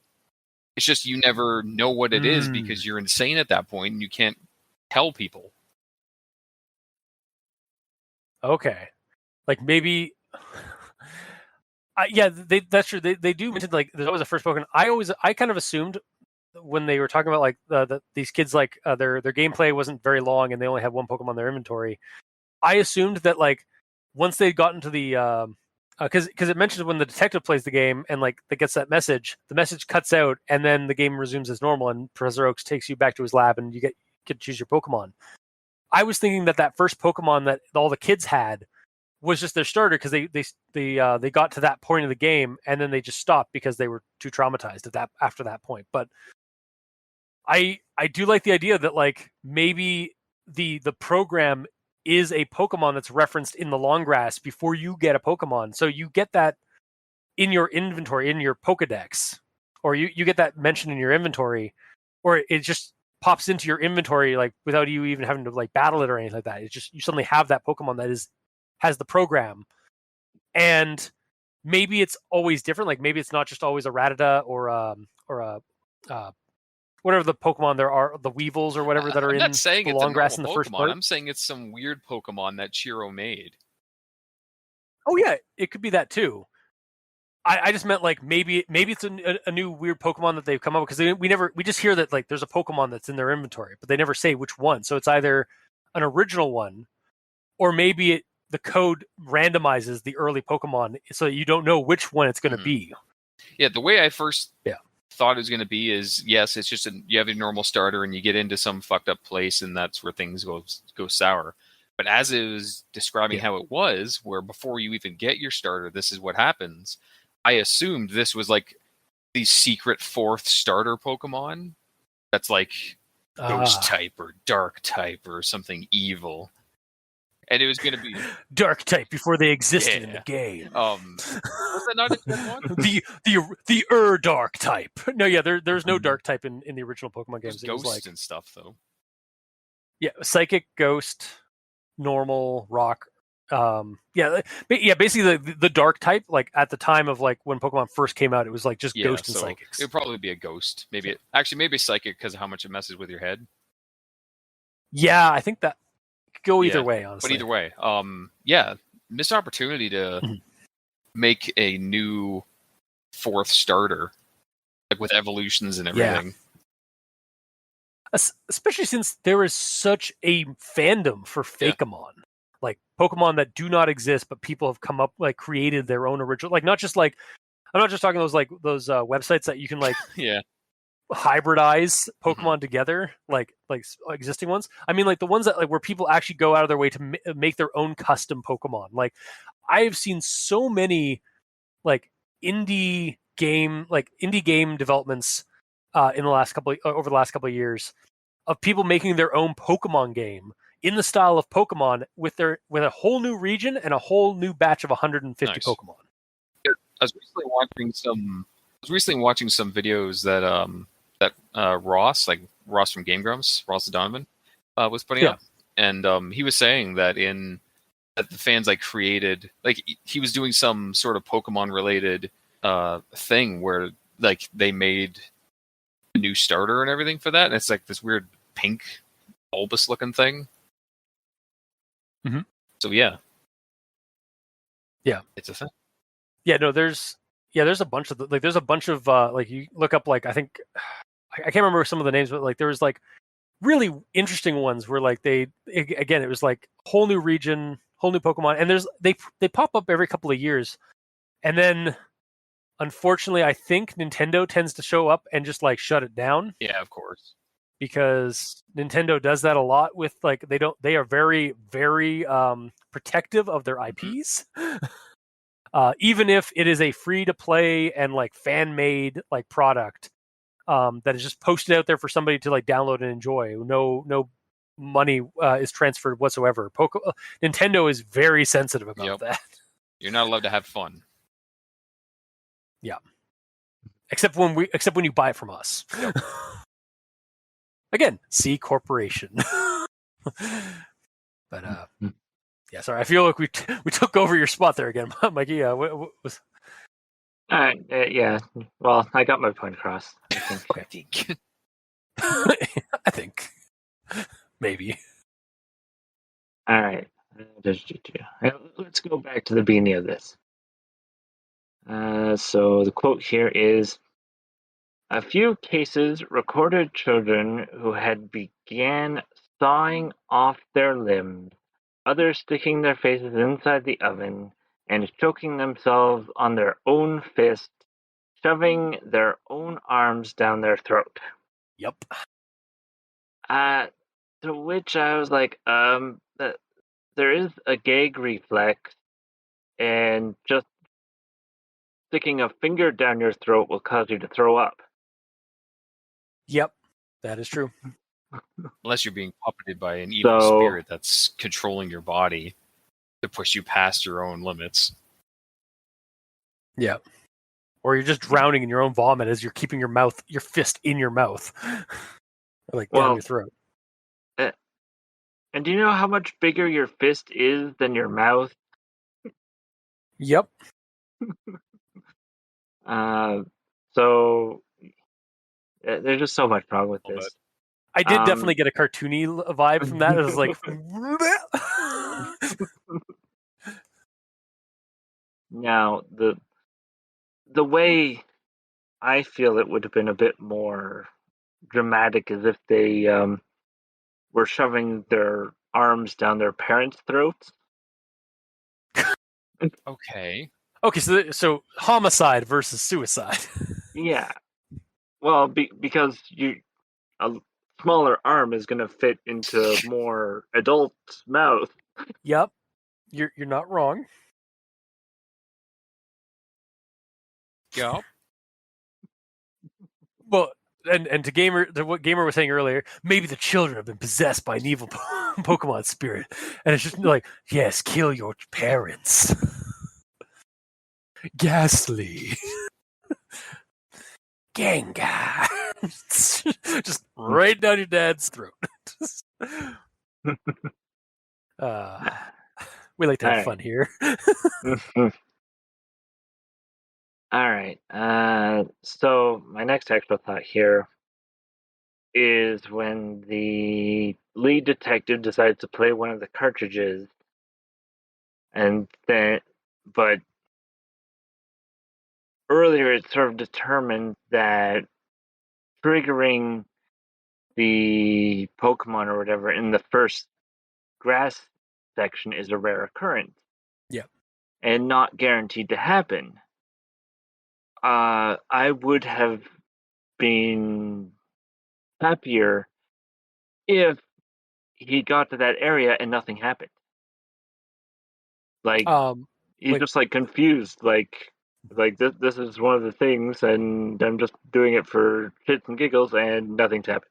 Okay. Like swaps it to a different cartridge and does it again. Yeah. Like deletes the save. Yeah, it and would've makes a been new save interesting to to have, like- RNG it. Mhm.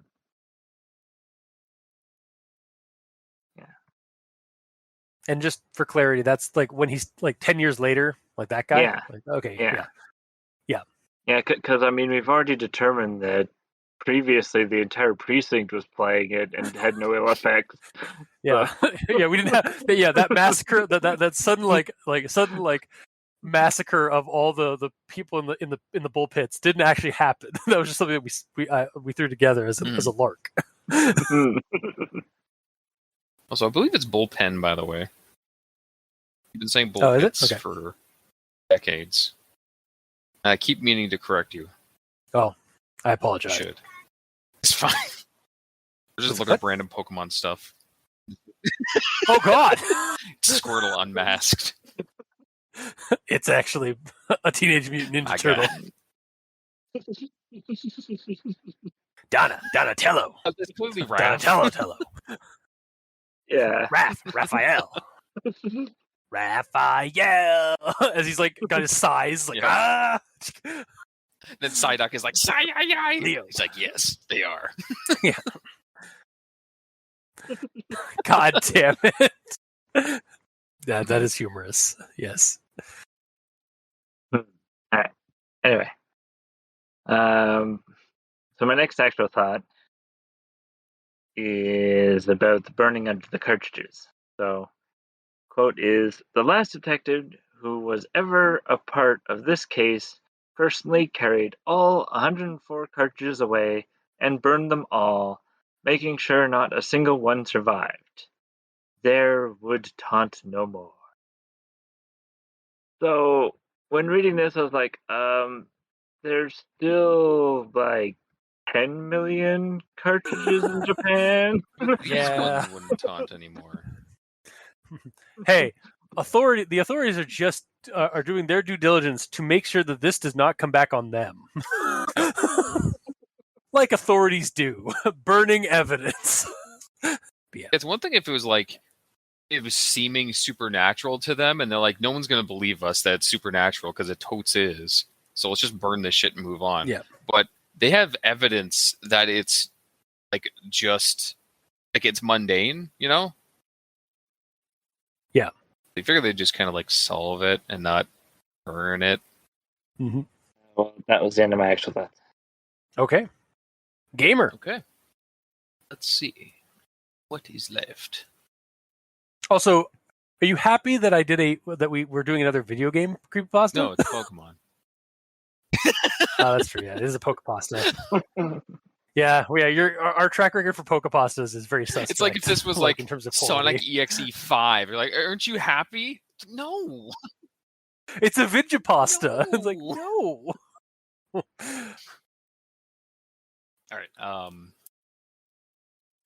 My first one here.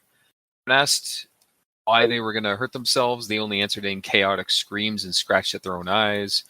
They showed what seemed to be... when showed what seems to be the connection to this attitude of the Game Boy, they had no response, but when combined with Pokemon Green or Red, the screams would continue, and they'd do their best to leave the room it was located in. So, it said that the only answer... Sorry, it said that they only answer in screams when asked about it. But when shown Game Boy... Sorry, when shown the Game Boy with the game in it, and then they scream, aren't they already screaming?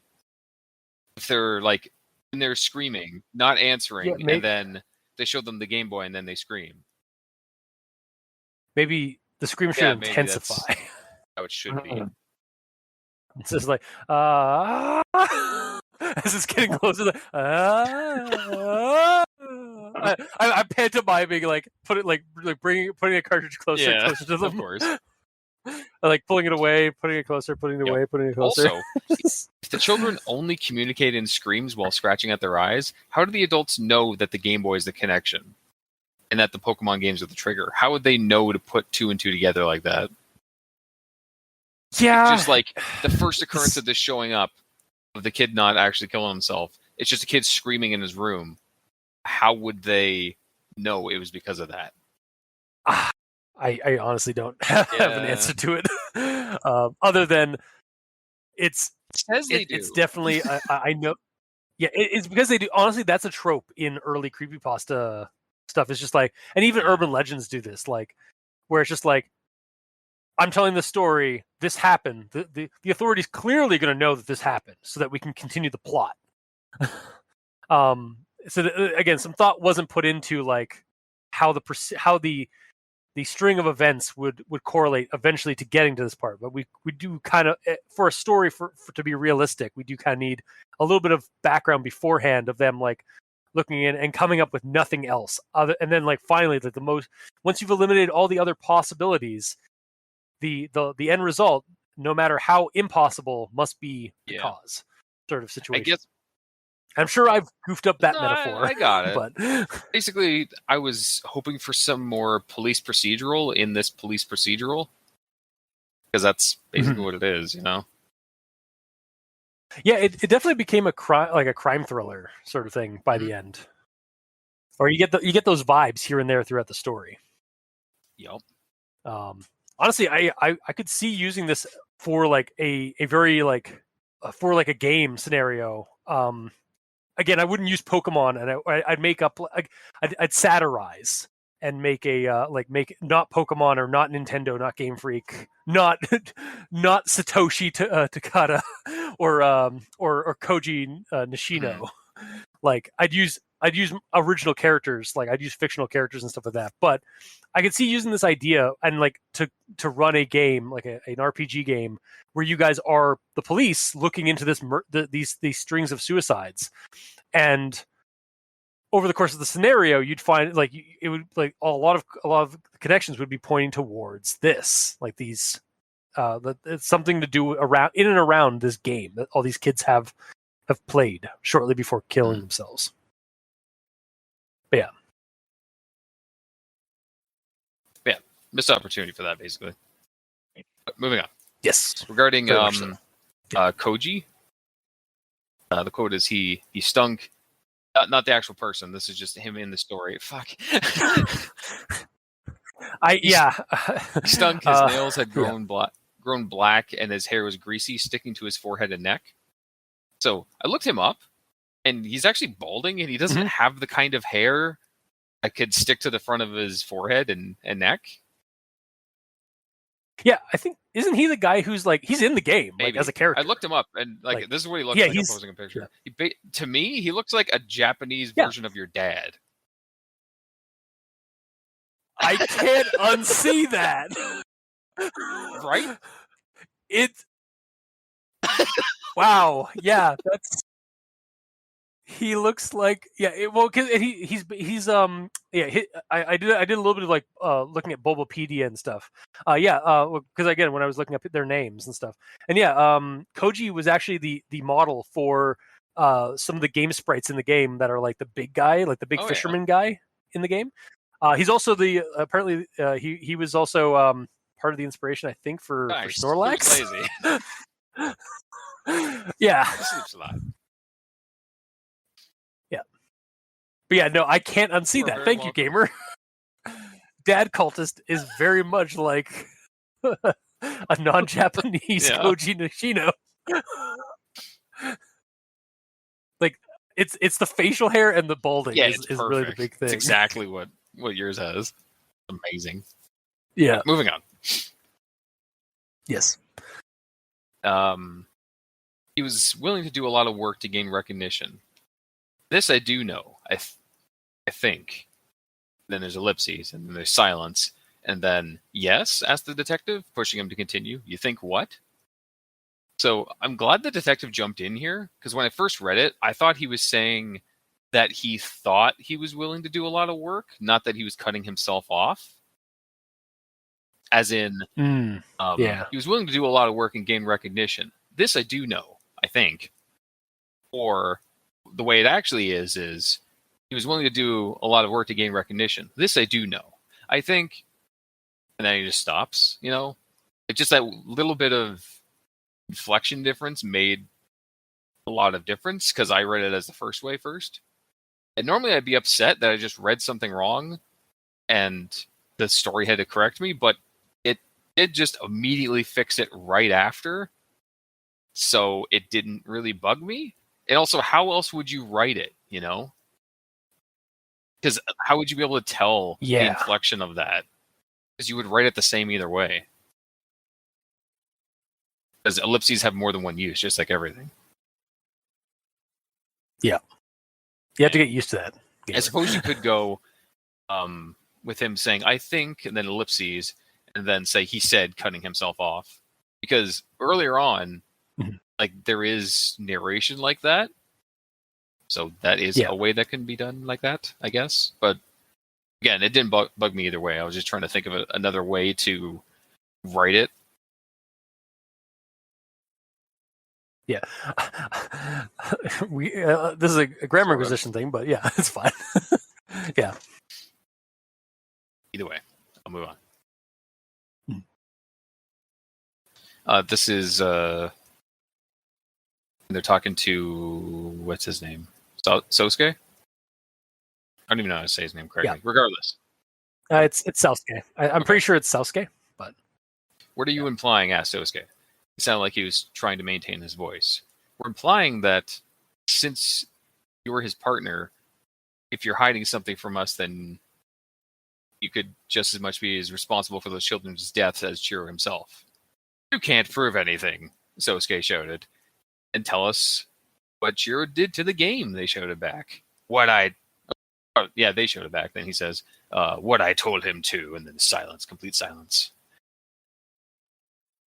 For that, he's like, you want to know, huh? And then he goes on and tells them. So first off, that's the way that you show detectives that you're innocent. You tell them that they can't prove it. Compared to, tell them that you don't know what they're talking about. He's basically admitting immediately that he's guilty by saying that they can't prove that he did it. Yeah. I know he's being a stereotypical villain here, but it's just kind of dumb. But Yeah. Yep. It's very, very surface level. And secondly, he immediately changes his tune. As he goes from, you can't prove anything, to, I'll tell you everything, one line later. Yeah. It's like, I didn't do it. Then tell us what you know. I know everything. You can't prove anything. And then they yell at him, tell us what he did to the game. And he's like, okay. You've convinced me. Okay, fine. I told him to do Enough it. With your incessant questioning. It's just once, though. Yeah. Well, again, it happens a couple times in this story. Koji, for example, it's like they're questioning him and he's getting nervous and he pulls out a gun and kills himself. I was like, what? Yeah, it escalates really quickly. Yeah. I thought that was weird. Yeah, very weird. Also, I don't mean to interject for a second, but I have Koji Nishino's Bulbapedia entry up under trivia.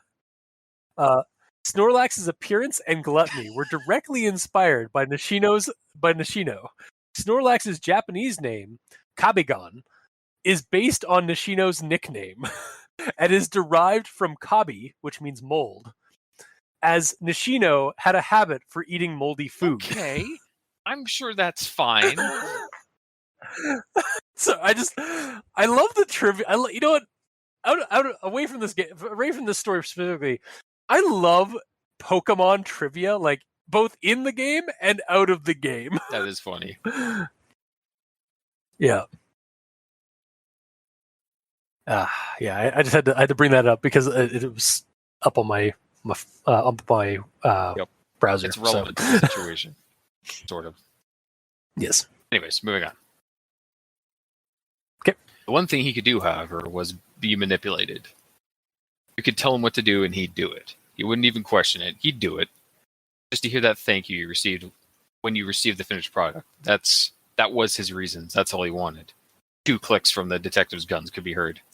And then as soon as I hear that, or as soon as I read that rather, I'm like, why are the detectives pulling their guns out at this point? There's no reason to. He's just sitting there telling him everything, all the information, and then the cops are like, like just ready to go.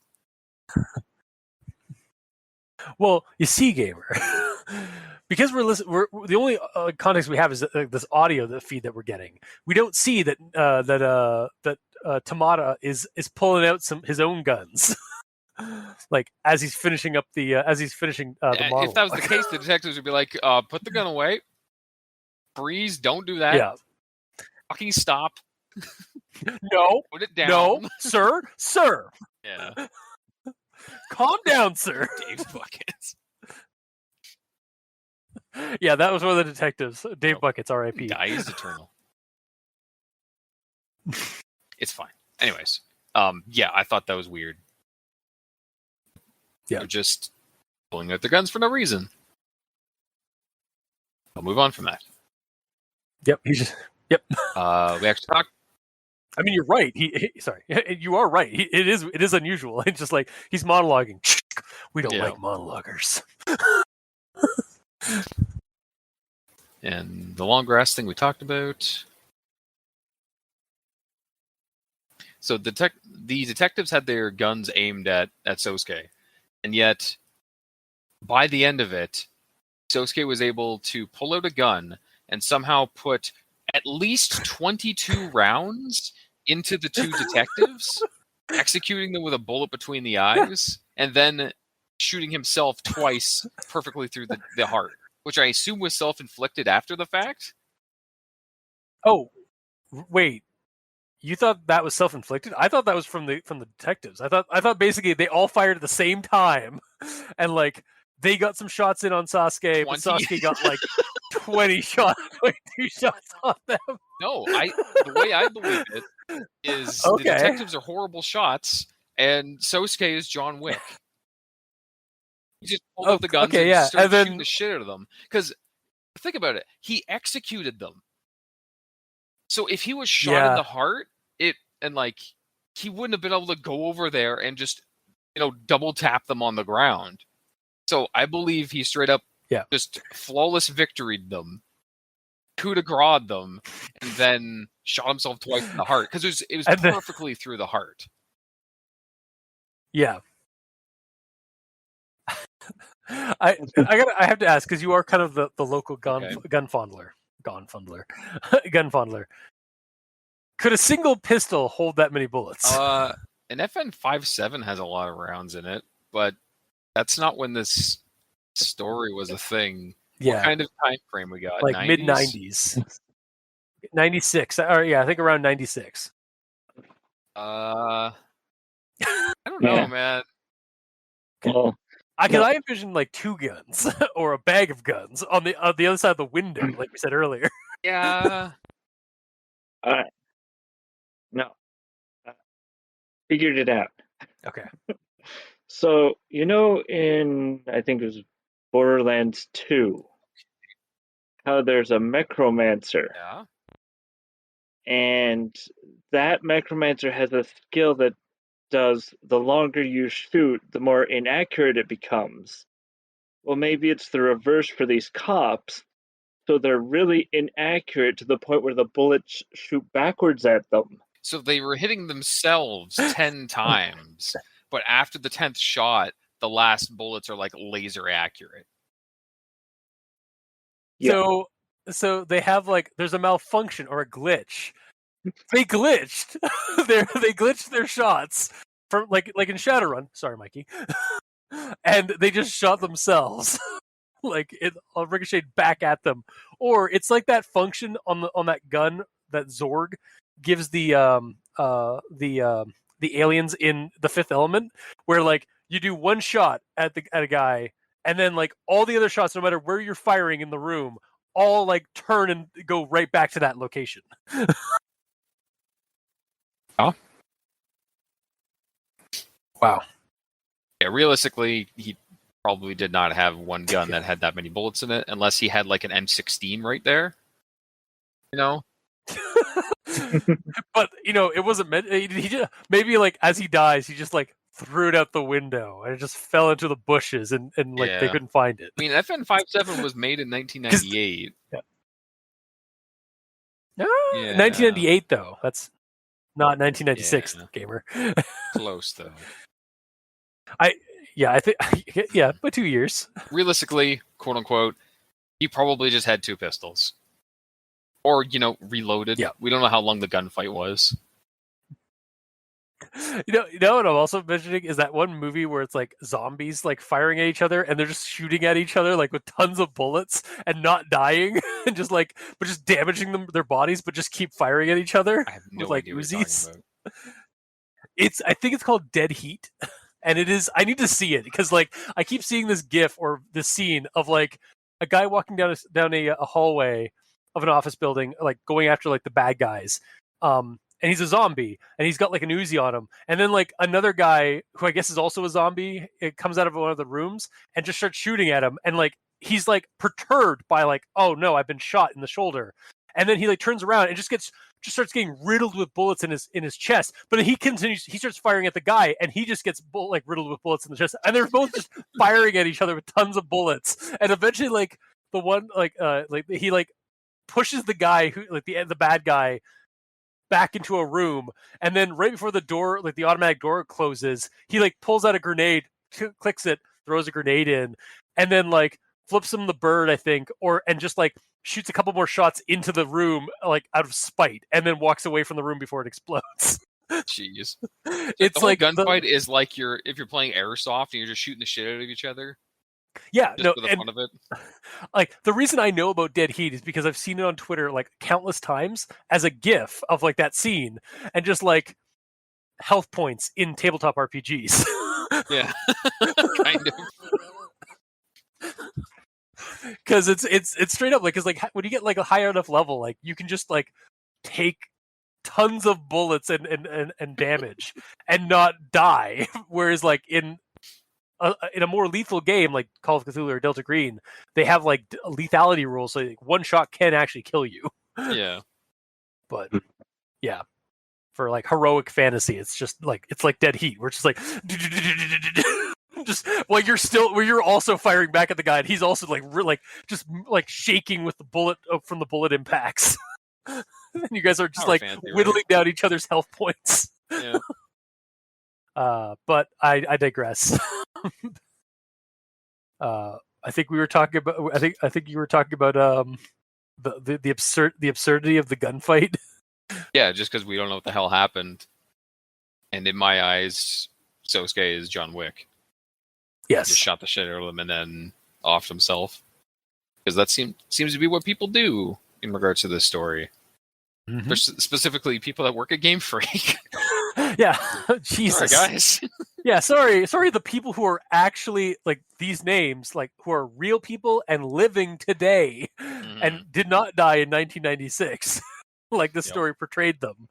Like, that it's so weird. Such a weird thing to do. Yes, moving on. So, it jumps to the section where it's like 10 years past. February 27th, 2006 was the date. The lead detective, the man who locked away the original evidence 10 years previous, was reminded of the awful event that occurred. Although he was no longer in the force, he still had access to the files and helped when he could. The reminder of the event caused him to look back, to open the sealed container and held all the evidence. He read through the letters and notes. He remembered the woman who appeared to him on the street that one day and handed him the letter that led him to change the entire case. So, I was under the impression that the detective we were following the entire time was one of the ones that was shot. Yep. Like, that the man that was handed the note was also the guy that went to the meeting. Because why wouldn't it be? Yeah. You know? So I was very confused at this point. So I guess the lady handed it to the lead detective, and then he's like, "You two, you're 2 weeks from retirement. Go check this out for me, please." Yep. Which seems weird. Unless, because the gun was never found at Sasuke's. Like, they never mention a gun that Sasuke used. It was an FMP90. Yeah. So maybe this detective was just like, man, I really hate these assholes in my department. I'm going to send them to do this thing. And then I'm only going to give them 2 Sasuke. bullets in their guns. They better make No, it no. count. Well, no, I was like, so like Sasuke actually turned out to be the villain. That's actually like coincidence, like for this. But then he burst through the door and just gunned down everybody. So he's actually killed them all. Because he does actually kind of bring up like later on in the story, like the gun. Like seen so much action, and like he had so much regret about the gun. That's true. Oh, Yeah. So maybe he's the true villain. So he deserved his fate. Yeah, the writing was weird. I thought it was just one detective, and then all of a sudden he mitosis into 2 detectives, and then those weren't actually him. So I'm confused. Yeah. And then we technically have another detective pop up at the end of the story who burns the cartridges. Yeah. It was like before he the died, last he detective. also split again. Yeah. It's like the last detective. Like 10 years later, he retired, came back, and it's like, and then that was the last guy. But then this last detective on the case, like went and burned all the cartridges, and that should have been it. But he fell in the fire and died. So this last detective had to investigate. Yeah. Yeah, there's just one detective that just splits multiple times. Yes. That's his superpower. That's his quirk. Is it mitosis? Am I using the right word for that? I think it's mitosis. Might be yours. Going to Google mitosis.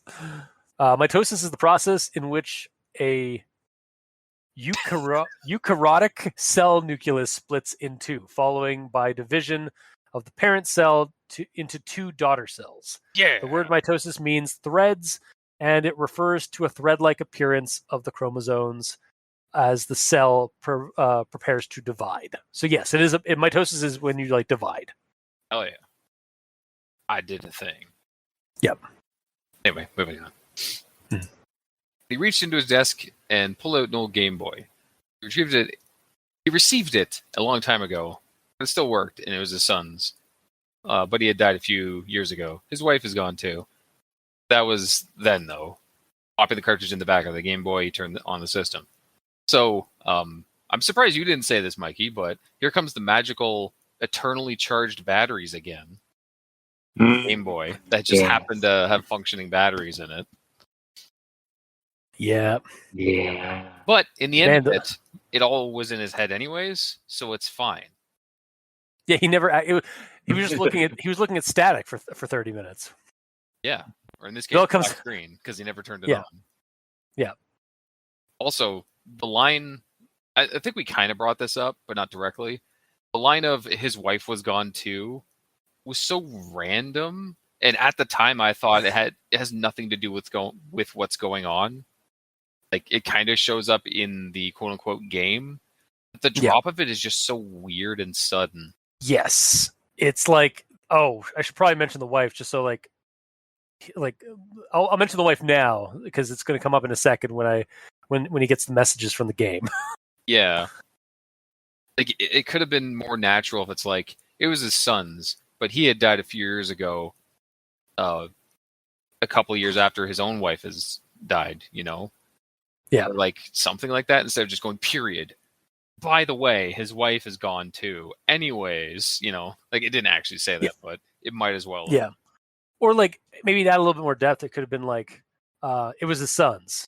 He had died a couple of years ago, along with his wife, or along with the detective's wife, for clarity. In a car crash.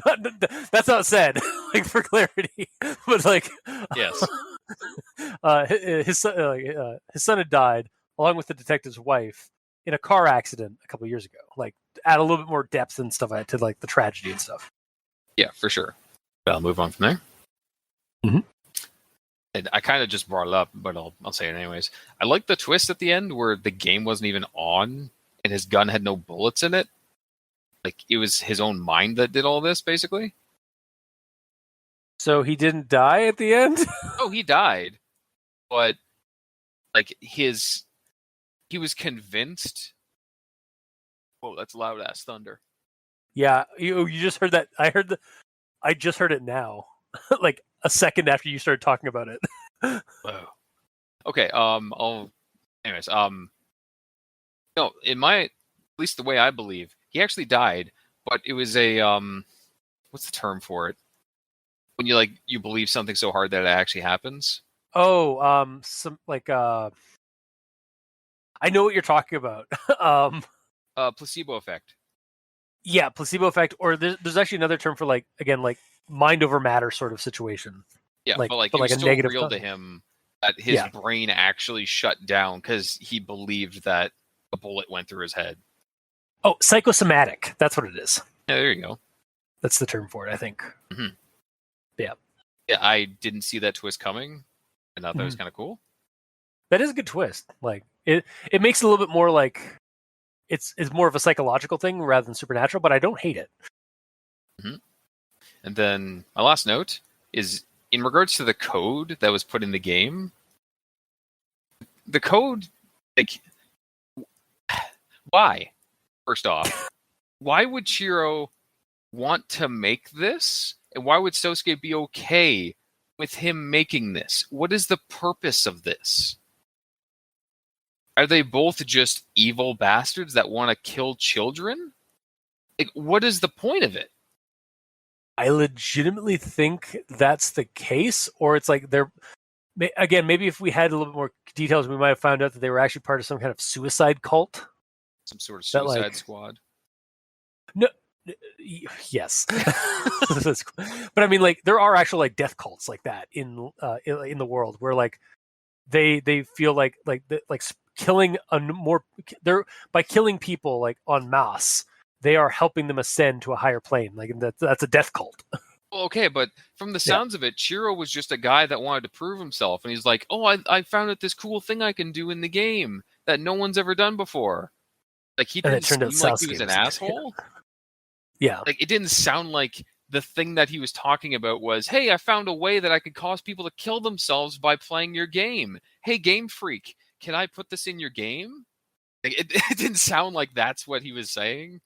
I guess or maybe he found some way to like hack somebody's mind so that they would when they get to that secret or whatever, it influences their brain or influences their psyche a little bit to like nudge them to do something. And he was planning on like, oh, make it like more like make the game more addictive. That'll be a great thing. Like the company will love me because like it'll make people want to buy the games more if I add like a little that if I nudge it that way.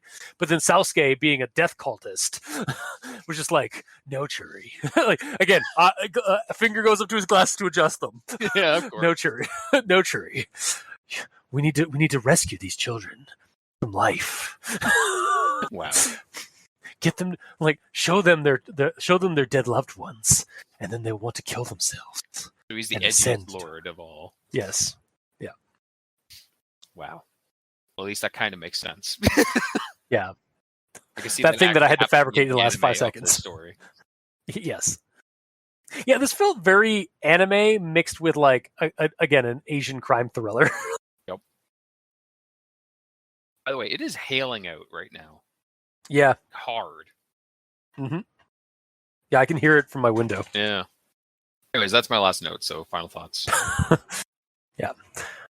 So before the power cuts out and we lose this recording, let's go to final thoughts. So I do like the creepy idea here, the thing sinister with the game, like the whole like either it's psychologically affecting the person, like the people, or it's like supernaturally affecting them because of this code. It's very Japanese horror that way.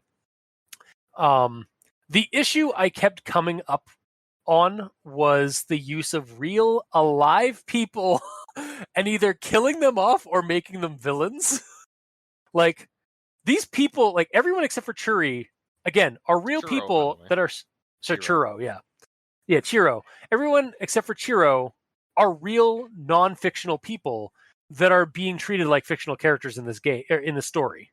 And I don't like that at all. It's kind of not kosher.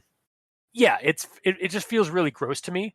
I do think that if this story was reevaluated, like if somebody took this story, like this plot line, and had the names of the people and even maybe the company in the game changed to be something like an original fictional IP, that satirized like Game Freak, Nintendo, or Pokemon, you could tell this cool idea of like a game influencing people, and like the cops like scrambling to try and figure out what the connections are and stuff. That could be a really cool idea. Like I brought up, like I kind of want to use that for a game, like for a tabletop game scenario, like as a horror game. Mm-hmm. Because you could do a police procedural mixed in with this creepy mystery. But it's just as it is right now. It's too gross for me. So I don't want to recommend this because it's gross. Of using like real people that are still alive and killing them off a decade or two later. Then they're still alive. Again, all the people here except for Chiro, because he's not a real person, are real and they're still alive and they're still making Pokemon games. And so it breaks immersion for me, like as well with that regard as well, like because a quick Google search will show me, yes, these people are still alive and kicking and they're still making games. They've been making them for years. So this is completely fictional and fake, which it is, and is also kind of gross because of that. And it's sad because I genuinely like the idea of the corrupted video game that they proposed here. Like, it's not Lavender Town Syndrome. It's not some music thing that like the Lavender Town music that's corrupting people. It's not Missing No that's corrupting people. It's some new thing that's been added to a story, to a Pokepasta to kill people, and like that's an interesting idea in the Pokepasta subgenre. I just wish this story had more nuance to it, or was a little bit more like classy about it. I've heard the word nuance multiple times. I've never looked it up. It's basically like being subtle, like not being so blatant in what you're trying to tell. Like like the social like if you're doing a social commentary on, like, let's say MAGA or Trump, you wouldn't just do like Donald Trump. Yeah. Like that's not nuanced at all. Like you would make a character that has the same ideals of that person that you're commentating on. You're doing a social commentary on, but you wouldn't you wouldn't describe him like the guy. You wouldn't make him name him very close to that character, or just name him that character. You would come up with your own original character and just have him have the same viewpoints or ideology. Yeah. That's more nuanced than not. Okay. So I'm not going to recommend this one as it is. But I mean, if somebody went back and reevaluated the story, again, the story's by somebody anonymous, and it was posted on a thread. So I guess that's sort of I even good on that person for staying anonymous, because I wouldn't want my name to the story the way it is. Unless their actual profile is called someone anonymous. Which, good on them for getting that that username. Yeah, right. But yeah, regardless, getting back to brass tacks, I don't want to recommend this as it is, so I'm not going to. Mikey, the E stands for evil. So, first things first, the very beginning, the kids choking on their own fists, I really didn't care for. That was the needle that broke the camel's back. Yeah, right at the very beginning, right? It's like the second paragraph or something like that.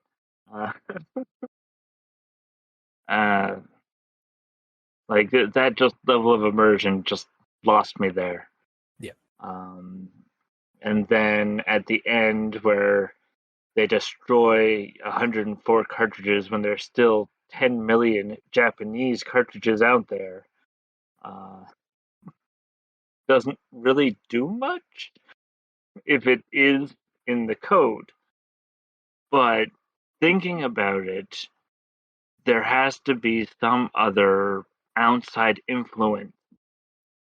Like the game is just there's a coincidence, and there's something that's latching on to people's memories of their loved ones that have since deceased, and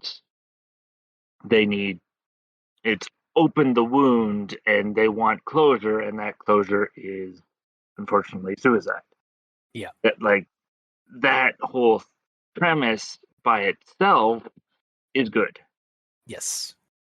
But tying it to the game when it doesn't really make sense to tie it to the game when you actually know what it is. And then that whole quip at the end saying, "Oh yeah, just go play your game that you have because the code could be in any version." Is You know what it kind of reminded me of? Like this has come up in my mind twice now since you brought it up the first time with your actual thoughts, and now it's like this is like being told around a campfire story, and it's just like, but if you ever come across an old game cartridge, be careful because that glitch, that code is still out there. In fact, that code was me, and he just like reveals it to just be code. or that code is right behind you. Yeah, exactly. It's like it suddenly became a campfire story at the end. Yeah. So yeah, I really did not care for the ending. And so really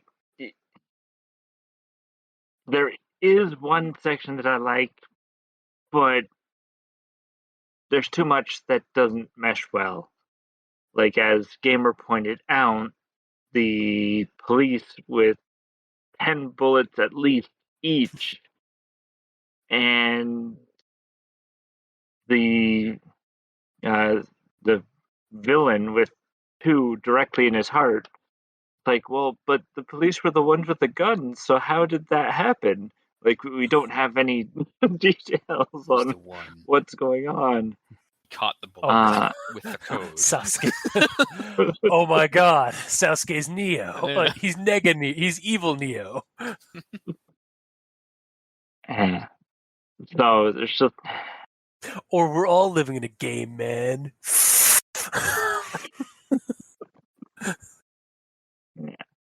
So anyway, too, so it's just so much that doesn't mesh well with this, and there is some creepiness to be found, but it's not the real focus of the story. Yeah. Like it's there for a short period and then it's gone. So if I'm going to recommend this, it's a very low recommendation. Yeah. All right. And Gamer. So I like how the story approached a video game creepypasta. Like, yeah, it's about a game, but 90% of it isn't really directly about the game play itself. It's not a let's play, you know. Yeah. Like it's about a game, but by the end, you literally see 0 seconds of game time. You see absolutely none. Like, not even the little bit that's described is actually being played at all. Actually, now that I think about it, how did the code actually get him? The code, it didn't. It was just his own craziness that killed him. Because he never turned it on, so he never experienced the code. Well, that's from that's from that the one thing that you're going with, where it's like it was never on. Oh, didn't it say that it was never turned on?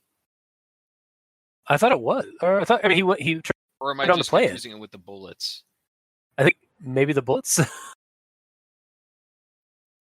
Going down. The battery had long died, and only an empty black screen was left.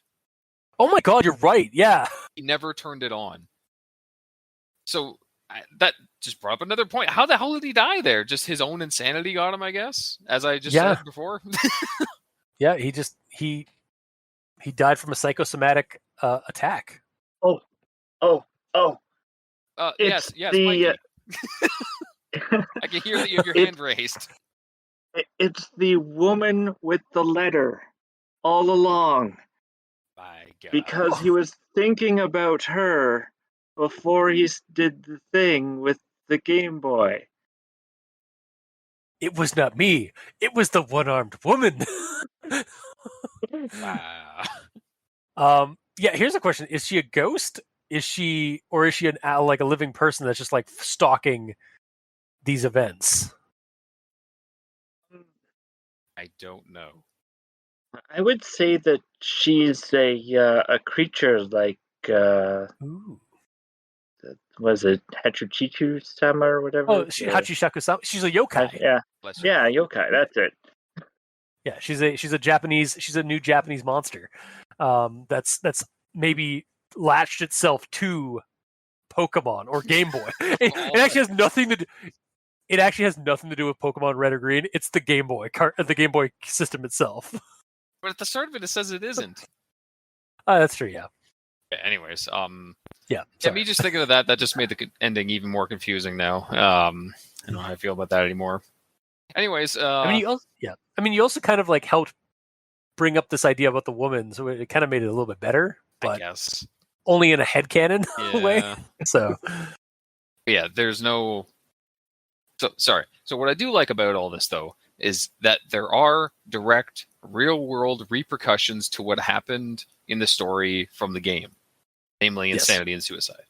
Most creepypastas based off of video games, you can turn the screen off and it's all good.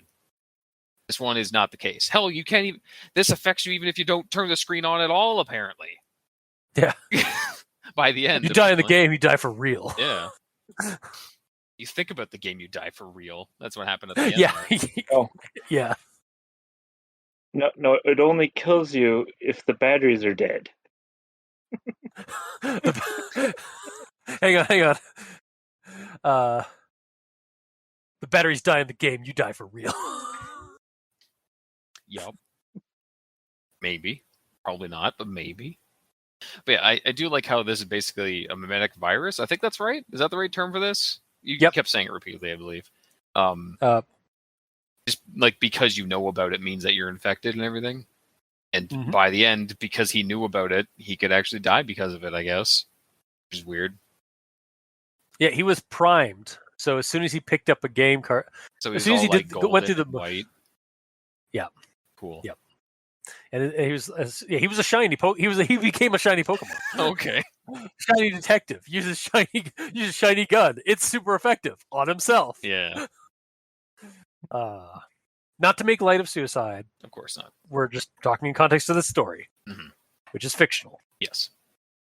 But what I don't like about the story is the inconsistency of the effects. Like, for example, early on, it said that the children who survived would scream and try to get away from the Game Boy when the game was in it.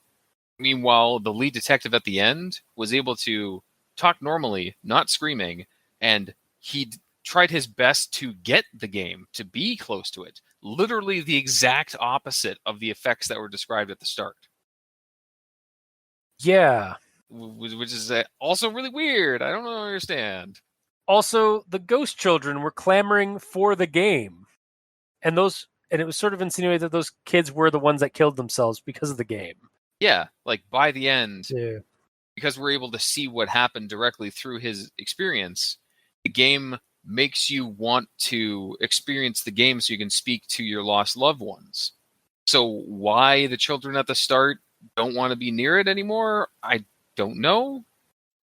It's contradicting itself, and it's pissing me off more now that I think about it. Anyways. There's an explanation. Basically, those kids were abused by the ones that are dead.